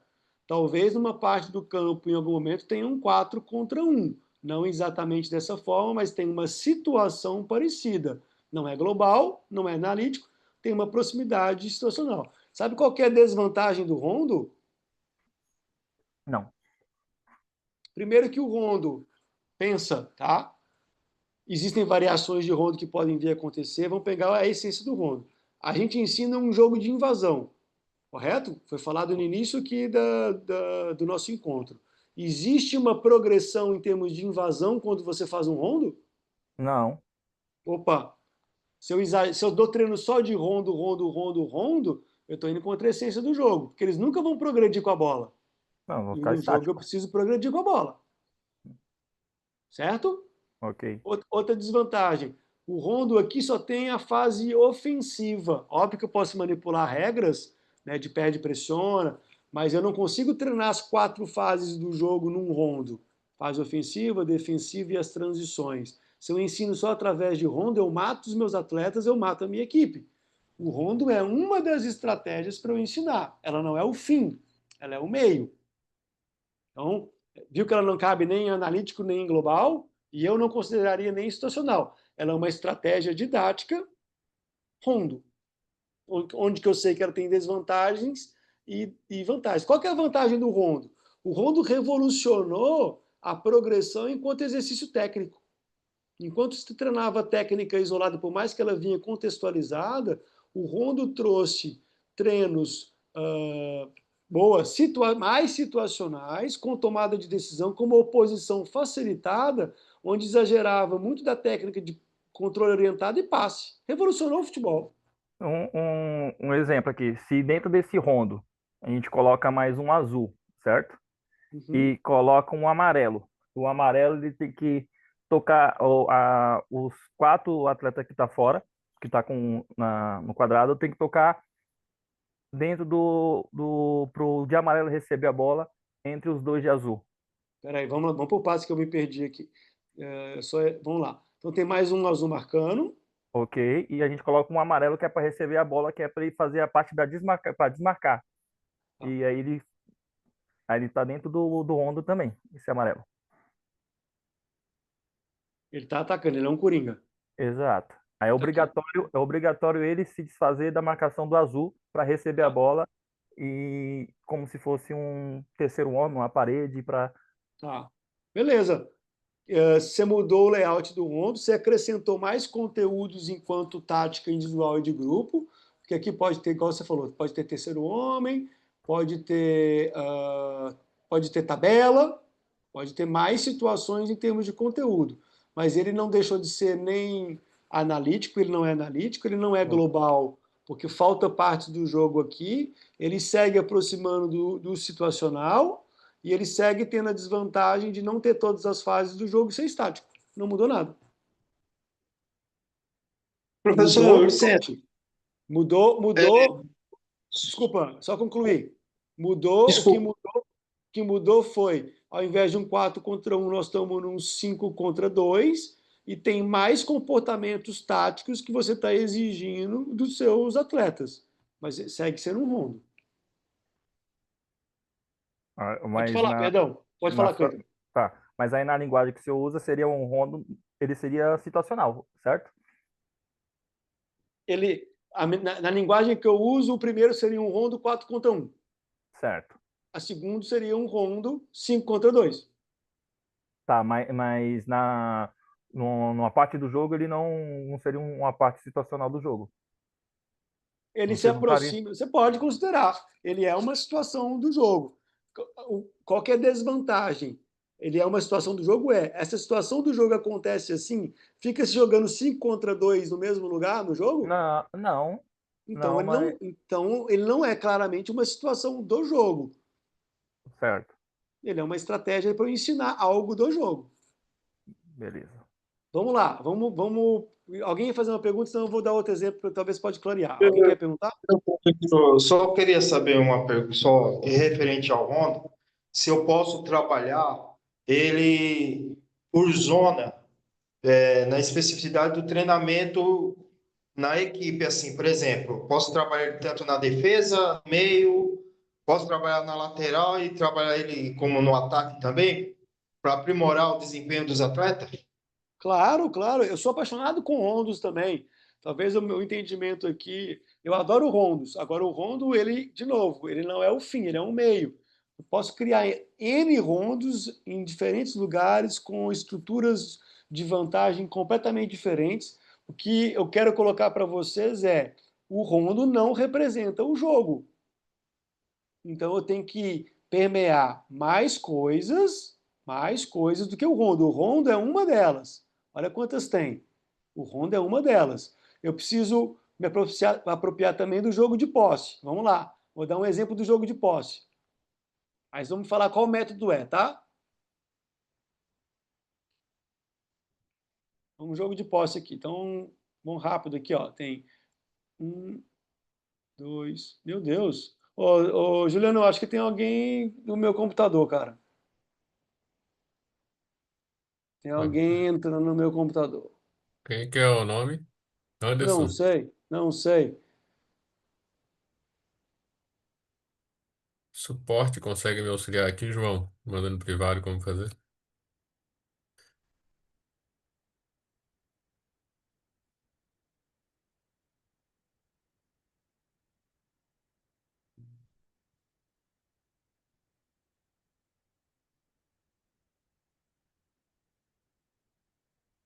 Consegue continuar, Fred? Ainda tá. Não, consigo, mas não tá legal as pessoas entrando no Tá, tô computador. verificando aqui já. Tá bom. Então vamos lá, um jogo de posse. Então vamos colocar 1, 2, 3, 4, 5.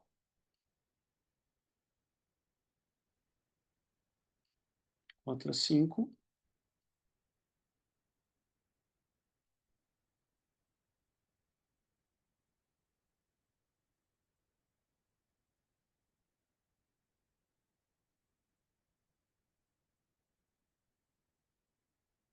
Dois coringas no fundo.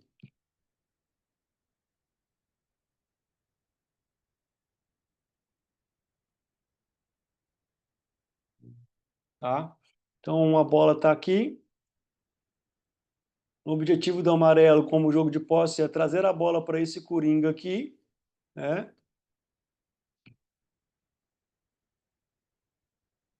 E, obviamente, depois inverter o lado e tentar levar a bola para lá. Então, é um jogo de posse, né? Qual é a regra? O vermelho, contendo a bola, tem que manter a posse de bola, trazer a bola para um coringa. Quando ele trouxe a bola, inverte o lado. Quem nunca fez esse jogo, né? Traz a bola para o outro coringa, correto?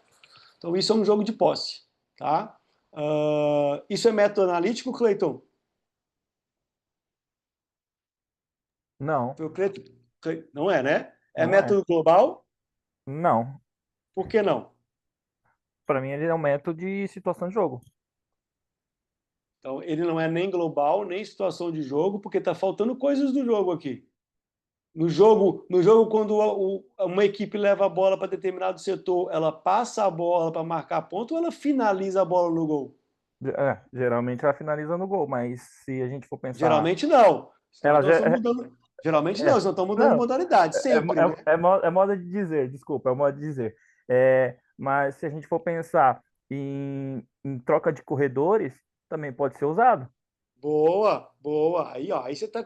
Talvez você esteja agora, ou talvez eu esteja te entendendo agora. O jogo de posse ele pode ser usado como uma estratégia didática para exagerar alguns conteúdos em termos de aprendizagem. Troca de corredor é um deles. Compactação é outro. E Então, balanço aí varia, aí do varia bloco da nossa adversário. criatividade. Mas eu não posso chamar isso nem de método situacional, nem de método global. É uma estratégia didática o jogo de posse.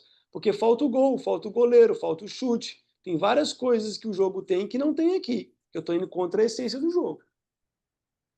Certo, vai indo contra a essência, mas se na minha pergunta é, por exemplo, se a gente quer trabalhar algo específico do jogo, na situação que nesse caso seria uma troca de corredores, por isso que eu digo que até nesse exercício que o senhor desenhou, na minha cabeça o que vem seria justamente isso. Eu posso usar Sim, ele para fazer uma troca de corredores. E aí nessa. para uma questão situacional, mais situacional, concordo contigo. Mas o que eu Exatamente. quero te explicar é que, tá vendo que a terminologia, a visão de métodos, ela cai por terra, ela já caiu por terra, porque eles não conseguiram solucionar a complexidade que o jogo tem. Então surgiram outras ideias, outras demandas. né? Por isso que dizem que futebol não tem certo nem errado, né? Tem uma visão e o Claro, senhor claro, usa para algo, e aí, na minha visão, eu usaria para outro. Mas claro, com certeza. A gente pode dar o mesmo exercício, exatamente o mesmo exercício, para condicionar coisas diferentes. Depende da forma que a gente vai dar feedback, depende da forma que a gente vai alterar uma regra que a gente altera e muda completamente o condicionamento de comportamento que a gente quer, beleza. certo? Certo.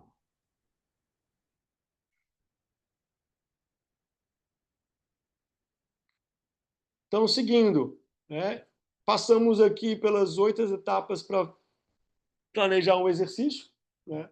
A questão de regra, aí vem muito da criatividade para exagerar aquilo que a gente quer colocar, né? Sistema de pontuação também. No exemplo que eu dei aqui, ó, aqui poderia ser que marca-se um ponto cada vez que a bola chegar no Coringa, desde que, vamos colocar só uma linha imaginária aqui, desde que quem esteja atacando tivesse com 3 jogadores, 4 jogadores à frente da linha. Eu já estou condicionando algo que eu estou exagerando no sentido de manipulação, né? E aí vem muito do termo descoberta guiada, da gente perguntar para os atletas ali, né? Por que disso? A construção coletiva. Então, perguntas e feedbacks faz parte desse contexto também. A gente está ali interagindo com eles, não dando todas as respostas, mas instigando eles a interagir, instigando eles a questionar. Tá? Juliano, por hoje a ideia era essa, tá? Estou aberto aí a mais perguntas, quem tiver dúvidas. Senão a gente fecha o primeiro dia e damos continuidade amanhã. Pessoal, eu vou aproveitar esse período aqui, nós temos mais 20 minutos ricos aí para perguntas. É, A Lisandra, por favor, Lisandra. E aí eu peço que mais pessoas possam interagir. Eu acho que o Fred deu alguns starts aqui bem interessantes. É, E aí deixa a pergunta da Lisandra, e aí depois eu. Não, deixa eu ver O outra. Eric, Já tem você tá. aqui. Desculpa, Juliano. O Eric tá igual alguém, tá rabiscando a tela toda também. É o Eric, então.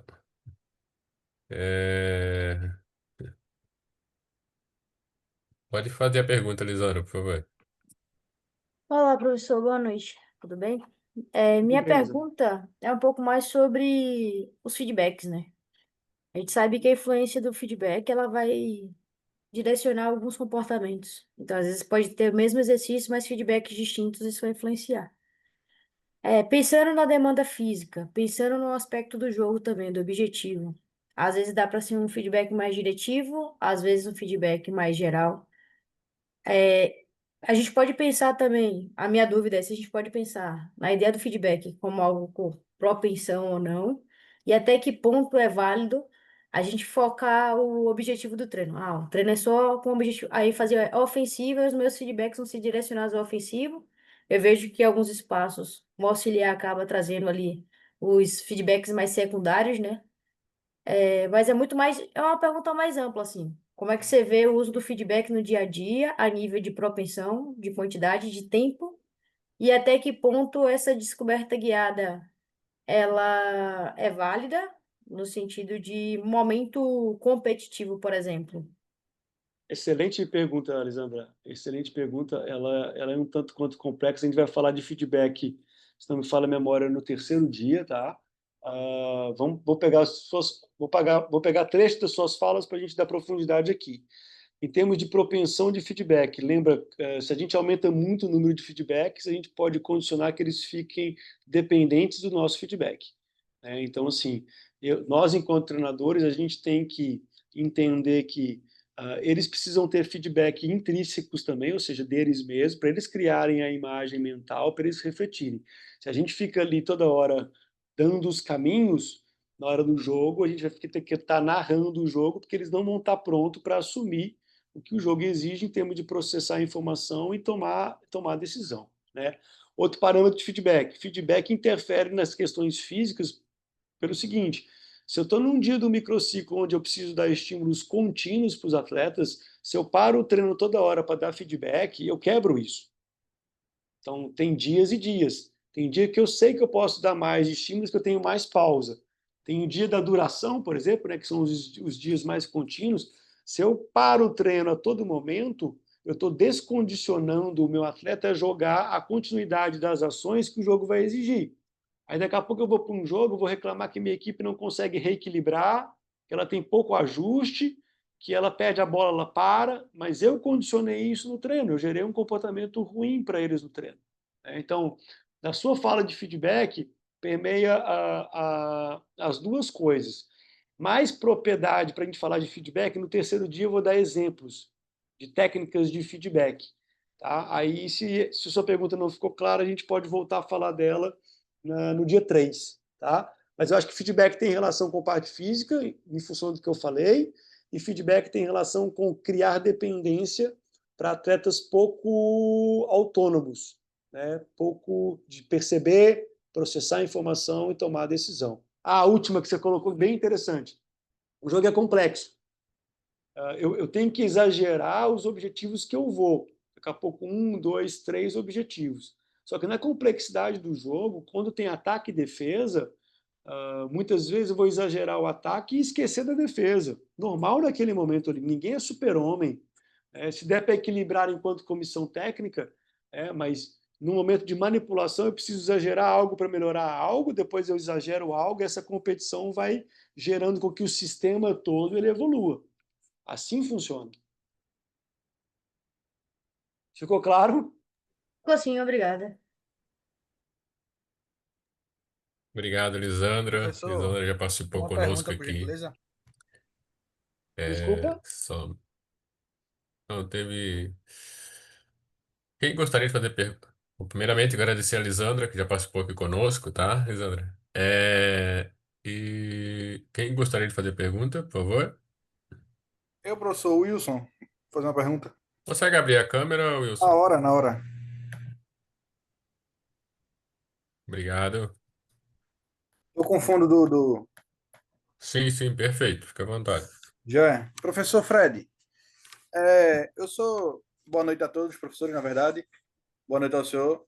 Eu sou treinador de futsal universitário, né, da Universidade Estadual de Pernambuco, e trabalho também como gestor de esporte na UFPE, na Conhece o Universidade Choquito Federal. aí? Senhor? Conhece o Choquito? Conheço. É uma lenda para mim, na verdade. Para todo mundo. O Choquito é uma lenda para o mundo do futsal. Para o mundo do futsal, é isso. Hoje eu trabalho com a seleção de advogados de Pernambuco, além dos trabalhos que eu falei ao senhor da Universidade Estadual e da UFPE. Bom, no meio eu percebo que tem muito comentário profissional e sub-20, e algo sub-20 de clube, algo mais elevado do futebol. Mas no meio do futsal universitário, onde a gente não tem recurso, onde a gente não encontra todo dia treino, onde a gente não encontra facilidades para treinar, a bola é ruim, a quadra é ruim. Como que a gente pode adaptar esses princípios que o senhor passou para a gente do treinamento para o meio do futsal universitário e do futebol amador, né? Ainda que seja adulto, amador. A gente viajou para um campeonato brasileiro de futebol de advogadas, muito qualificado, principalmente as equipes do Sul, Santa Catarina, principalmente. E eu encontrei assim um nível de futebol muito muito intenso, mas na verdade no nosso treinamento a gente nem chega perto do que o campeonato pediu a gente. Então, assim, eu fico pensando em que maneiras a gente, com dois treinos na semana, pode explorar o máximo, né, dos princípios do futebol e maximizar o potencial do meu time. Quais são as maneiras? Obrigado. Não existe receita de bolo, né? Talvez seja algo que vale a você investir. Eu acho que esses princípios aqui você consegue manter eles perfeitamente. O que você vai precisar alterar talvez sejam os exercícios. Isso aqui em qualquer nível, faixa etária, nível, isso aqui, por isso que eu chamo isso aqui de Bíblia. Porque eu consigo e devo aplicar. Se eu quero ensinar uma modalidade, eu devo seguir esses princípios aqui. O que precisa mudar muitas vezes são os exercícios, ou a frequência de treino. Você está lidando com uma realidade 2 vezes por semana. Aí, alguns princípios aqui se tornam mais importantes do que outros. Se eu treino 2 treinos na semana, a especificidade, ou seja, ter exercício específico que eu preciso treinar, é condição sine qua non, ou seja, é óbvio. Vou dar um exemplo, tá? Há, sei lá, 15 anos atrás, mais, vou pegar aí 20, estou ficando velho, 20 anos atrás, eu era treinador de futsal. Para começar o treino, eu mandava os meus atletas trotar em volta da quadra de vôlei. A quadra de futsal geralmente tem a quadra de vôlei, as medidas ali, eu mandava eles trotarem. Trotem em volta da quadra de vôlei. E aí, há muitos anos atrás, eu comecei a ler sobre periodização tática. Quando eu li sobre periodização tática, eu falei assim, meu Deus, documentaram e colocaram tudo no papel do que eu acredito que tem que ser. Eu estou fazendo muita coisa errada. Porque se eu coloco eles para trotar, que hora que no jogo eles vão dar aquele tipo de trote ou vai ter aquela exigência? Eu posso criar algum circuito coordenativo, que eles tenham algumas ações físicas semelhantes com as que vão ter no jogo, eu já estou dando mais conhecimento, mais comportamento para meus atletas. E assim eu fiz. Aqueles 10 minutos deles trotando em volta da campo virava um circuito coordenativo de várias mudanças de direção, que a gente tinha um desenho de defesa que tinha vários movimentos que os defensores tinham que fazer. Eu peguei aquela defesa e transferi os movimentos de defesa para aquecimentos coordenativos em forma de circuito. Eu ganhei muita coisa enquanto adquirir comportamento. Dei esse exemplo vago para você pensar sobre se seus exercícios estão sendo muito específicos, porque com 2 vezes na semana você não pode errar a mão. Tem que ser cirúrgico. Então, não abra mão desses princípios. Pense nos Exato. Mas exercícios. assim, desculpa de atrapalhar. O que é que o senhor pensa em exercício? Para 2 dias da semana, o Marcos comentou intensidade, mas que maneira trabalhar esses exercícios? Quais são os que mais... Por quê? Onde é que fica a bola Fred, parada aí? Onde é que fica a bola parada? Posso te fazer duas? Desculpa, Fred, Juliano. posso complementar? Claro, eu só queria fazer 2 perguntas para ele que antes dele pensar em exercício, ele tem que ter, claro. Como é que a sua equipe quer atacar? Como é que a sua equipe quer Modelo de defender? jogo. Você tem que ter claro primeiro isso. Se você não tiver claro isso, você não vai conseguir criar os exercícios específicos.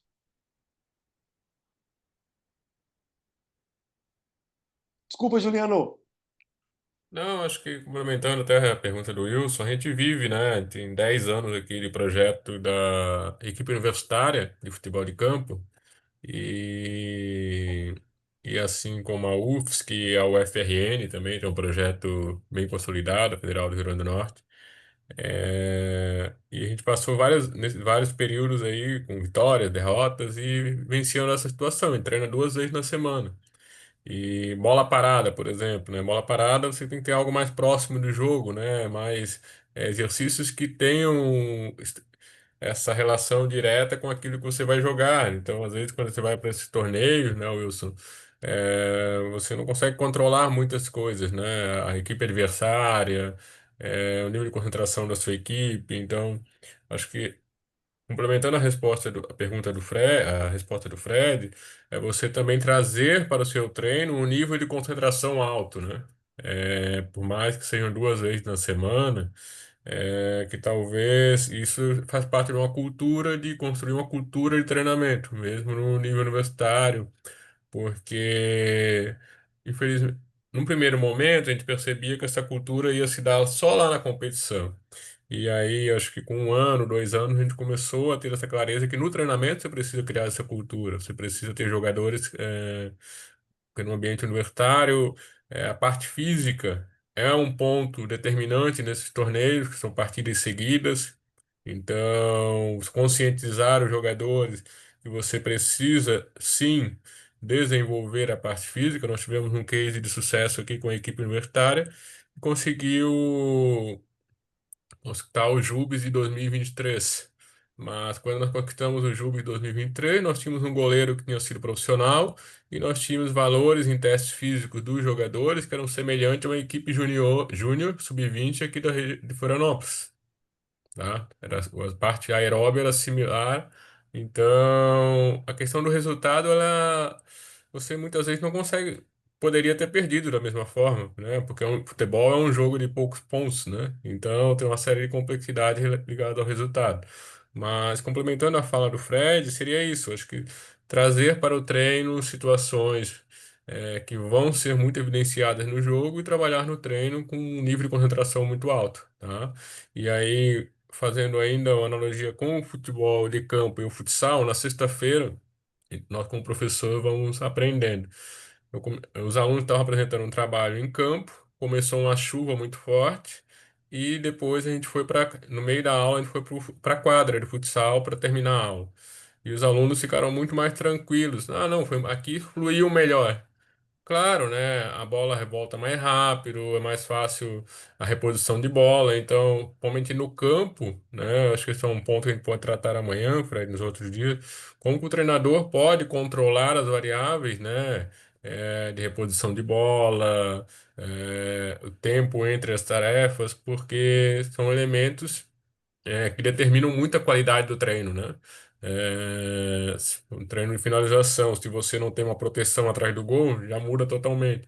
Então, são alguns pontos que, desculpa, Fred, me empolguei aqui, mas só para trazer a realidade do treino, você tem que estar atento a vários detalhes. Eu vou passar. Não, perfeito, perfeito. Deixa eu só concluir com o Wilson. Wilson, Isso, ele pode ir lá. Oi, ah, professor. Obrigado, viu, professor? manda Esqueci um teu nome. abraço pro Como é teu nome, Choquito. professor? Desculpa. Fala que o Ziquinho mandou um abraço pro Choquito. Vou falar Vou ele. falar com ele. Vou falar ele. A gente se encontrou no encontro de treinadores de Pernambuco aqui, que a federação fez. Aí tirei uma foto com ele, tudinho, mas na próxima oportunidade eu vou falar pro senhor. Vou falar para ele. Valeu. Valeu, obrigado, professores. A Lisandra, por favor, e depois do Gabriel Vinícius. A minha dúvida é sobre as estratégias didáticas, né? Com relação às faixas etárias. Eu não sei se como é, né? Você apresentou ali de forma um pouco geral o DNA, enfim, o caderno metodológico do Barra. Mas existe uma ideia, pensando na fase sensível, enfim, ou na categoria, o que é mais predominante dessas estratégias didáticas que você apresentou? Por Per- exemplo, Perfeita tem os pergunta, Lisandro. circuitos coordenativos. Qual é a propensão do uso, né, desses num sub-17, comparado a um sub-13? Existe um pensamento, né, a nível de propensão utilizado em cada categoria? Perfeito, perfeita pergunta. Não existe uma regra, mas existe uma proporção de distribuição. Vou pegar os seus exemplos ali, né? Em termos de circuito coordenativo, a tendência é que nas idades menores, com fase mais sensível, que eu preciso estimular a coordenação, eu me aproprie mais de circuitos coordenativos. Os exercícios técnicos da mesma forma. E o legal de estabelecer estratégias didáticas é que fica mais fácil criar, não uma receita de bolo, mas uma linha cronológica de porcentagem de distribuição daquilo ali. Vou para o radicalismo, vou dar um exemplo, né? Eu não posso ensinar o futebol em alta intensidade só através de jogo reduzido. Não é o caminho. O jogo reduzido ele traz uma quase que uma homeostase de intensidade. Eu preciso jogar para outras estratégias didáticas para ter outros ganhos. Então, o segredo é organizar uma proporcionalidade dessas estratégias didáticas, respeitando exatamente o que você falou de fases sensíveis de aprendizagem. Respondido? Sim, eu não sei se você tem algum documento sobre, é algo que eu acho que a gente ainda fica muito solto, né? Eu sei que Mas eu tenho o que a gente construiu, não é uma receita, não é uma bíblia. Não, eu falo porque, assim, a nível Vou tem ilustrar, poucas referências metodológicas, né? Por exemplo, com relação a isso, a percentual do que. Tem um livro da Universidade de Maringá que traz um pouco sobre, da professora Vanessa Menegassi. Tem um pouco também no material da Comebol, né? Dos módulos da Comebol. Mas eu vejo que são poucos e pouco Uhum. aprofundado o assunto, né?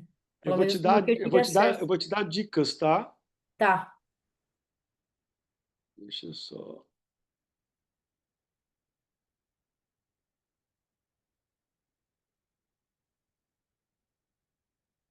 Vamos lá.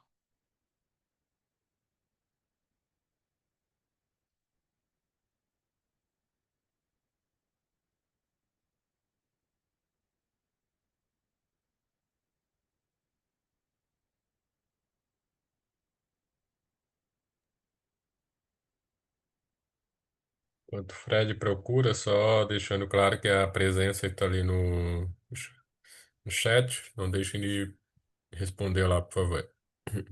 Você pensar que você Fred, pode, depois o Gabriel e depois o César.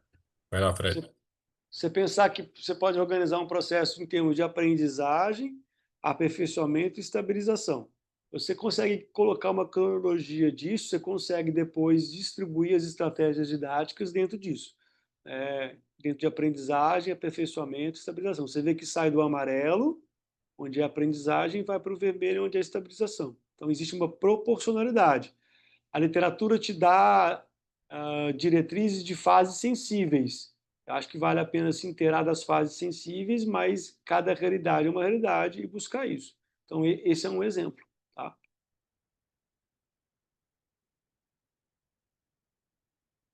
Eu sou um cara organizado, tá? Meu computador está assim, mas eu sou um cara organizado. Pode seguir, Juliano. Gabriel, Vinícius. Fala, prof, boa noite. Na Boa verdade, não é noite. bem uma pergunta, mas é mais tipo uma visão, né, para ver se você concorda, né?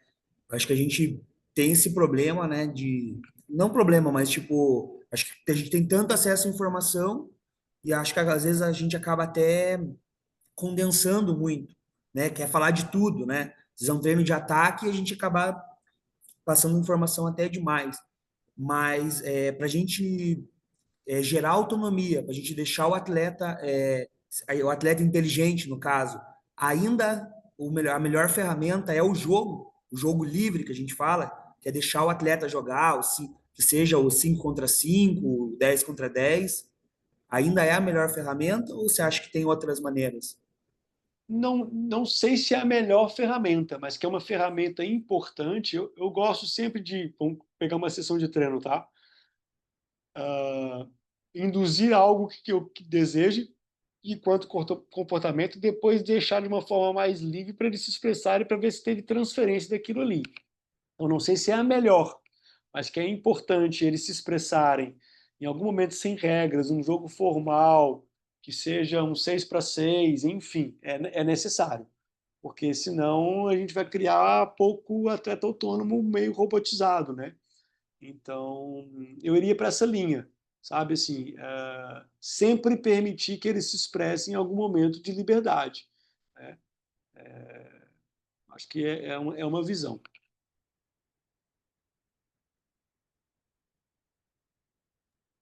Obrigado. César Pimentel. Boa noite. Eu abri a câmera aqui, eu não sei Você se não está está aparecendo. aparecendo, César. Eu abri, mas acho que não está aparecendo. Mas vocês estão me ouvindo? Está bem baixo. Melhorou agora? Sim. Pronto. Boa noite. Fred, veja bem, eu trabalho aqui no interior da Bahia, tá? Numa universidade chamada UESB, e a gente tem a referência do futebol com projeto social e futebol amador em campeonatos amadores. E há um bom tempo que a gente vem estudando, né, essas teorias mais ligadas ao campo das abordagens sistêmicas, da periodização tática. E tem um colega seu aí, o Gabriel Reis, a gente trouxe ele aqui para fazer um trabalho com goleiros, conversar com o pessoal da região sobre goleiros. E a gente tem notado, e o Gabriel confirmou isso aqui, que tem sido um desafio integrar o goleiro nessa perspectiva sistêmica dentro do grupo. Percebam que as plataformas elas continuam citando 10 números, né? 4-4-2, 4-2-3. E o goleiro, ele geralmente não está na plataforma de uma forma sistêmica. Como é que vocês têm encarado esse desafio de integrar o goleiro dentro de uma abordagem completa do futebol como você está defendendo, tá? Como é que esse desafio tem sido vencido por vocês aí? Ou o goleiro continua tendo seu treinamento específico e separado? Eu acho que talvez seja um equilíbrio, se a gente pensar no goleiro, né? Então, é a posição do futebol que tem mais especificidade, óbvio, ele pode usar a mão, as técnicas são completamente diferentes, então ele precisa sim de treinos técnicos para ele adquirir, né? Mas ele também é um jogador, você citou muito bem, né? Eu cometo esse erro direto, fui cobrado por isso, fora do país, de falar sempre a plataforma sem o goleiro, né? Então eles falam 1-4-3-3, enfim. E é interessante, parece uma bobagem, mas faz o seu cérebro reconhecer a conexão que o goleiro tem com os outros jogadores. E por esse motivo, por ele ser um membro de um jogo de cooperação, sai de treinamentos técnicos e os treinadores incorporam eles em jogos onde eles têm que usar o pé, onde eles têm que comunicar, onde eles têm que cobrir, enfim. Então tem essa transição, a gente tem conseguido, até pelos perfis de treinamento dos goleiros, que saem de treinos técnicos para treinos mais com tomada de decisão vinculado à equipe. Tá? Essa é a nossa realidade aqui e concordo contigo que esse é o caminho. Também não acredito que o goleiro tem que fazer só treino de tomada de decisão, de novo, porque ele tem uma especificidade de técnica muito diferente, ele precisa adquirir e aprender isso e depois transitar para ser incorporado a situações de interação. Obrigado, Fred. O Anderson, que estava na fila ali. Não. Samuel, e aí a gente encerra, tá? Samuel, fica à vontade.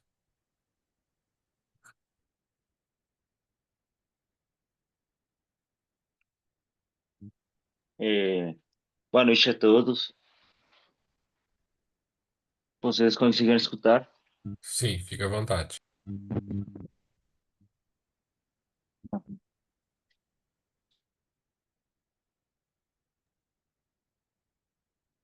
Agora travou, Samuel. Agora travou, Samuel.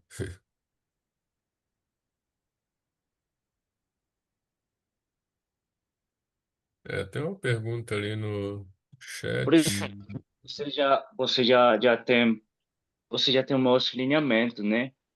Que está aqui na Navarra. Mas eu tenho uma pergunta. Você como faz para que todo o time das diferentes categorias de base joguem o mesmo modelo, né? Porque eu lembro uma escritura de Lijo, aquele que é o assistente de Guardiola. Ele falava que o jogo é dos jogadores, né? E as características deles, por exemplo, em ocasiões, faz que haja certa liberdade, né? Que seja adaptável, porque o jogo não é linear, né?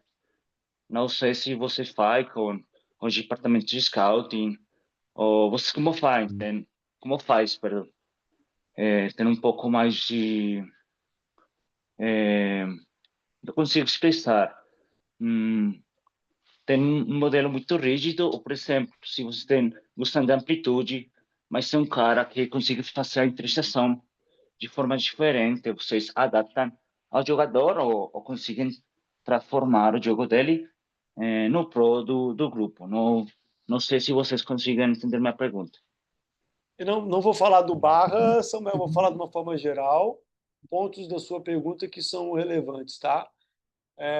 Primeiro, o modelo de jogo não pode ser maior que o jogo, e por isso a gente começou o encontro hoje falando da essência dos jogos e da essência do futebol. Então, a gente cometeu esse erro no passado, acho que minimizou um pouco hoje, de achar que o modelo tem que sobrepor. E aí surgiram modelos rebuscados, mas que não condiziam com a essência do jogo. Tá? Esse é um ponto. Outro, modelar o jogo depende de uma série de fatores. Depende do perfil de jogadores que você tem, em termos de nível técnico, de experiência, depende da estrutura de trabalho que você tem. Então, acho que todos esses fatores devem ser levados em consideração para se definir um modelo de jogo. O modelo de jogo não pode ser romântico ou utópico. Ele tem que ter coerência, principalmente com a estrutura de trabalho e perfil de jogador. Não adianta se você querer ter a bola, se tecnicamente os seus jogadores não vão dar conta de ter a bola. O modelo não vai ser coerente com aquilo ali. Tá? Eu levantaria esses pontos aí. Obrigado, Fred. Obrigado, Samuel. Tem uma pergunta do Alessandro, que às vezes no treino os atletas podem conseguir desempenhar certas situações da maneira que desejamos, mas durante uma partida não conseguir replicar como os treinos, né? Eu acho que Garrincha já falava lá sobre combinar com os adversários, né? Por, Então, é, por isso que é um é, jogo de interação, né? Foi colocado ali, gerenciar tempo e espaço e interagir, não tem outra coisa. então, esses pontos, né? Acho que a questão do adversário modula muito e essa questão do o treinador identificar no jogo o que está ocorrendo, né? Como que o adversário está atuando, os jogadores também reconhecer isso, né? Então, esses são alguns pontos que o Fred trabalhou aqui. Fred, eu agradeço por hoje, né? E aí passo para você fazer as suas considerações finais aqui e já convido a todos e todas para amanhã, às 19 horas, estarmos de volta. Não, agradecer o dia de hoje. Amanhã a gente encontra. Conseguimos fechar o tema do primeiro dia certinho. Amanhã a gente vai conectar com outras coisas, mas entrar no dia 2 ali. Mais isso. E aí só pedir com carinho ali que as pessoas não rabisquem a tela, porque senão vai atrapalhar a apresentação. Tirando Eu já vi isso, aqui, amanhã a gente consegue desabilitar isso. então tá. Show de bola. Tá bom? Obrigado, pessoal. Boa noite. Bom descanso. Valeu. Até amanhã.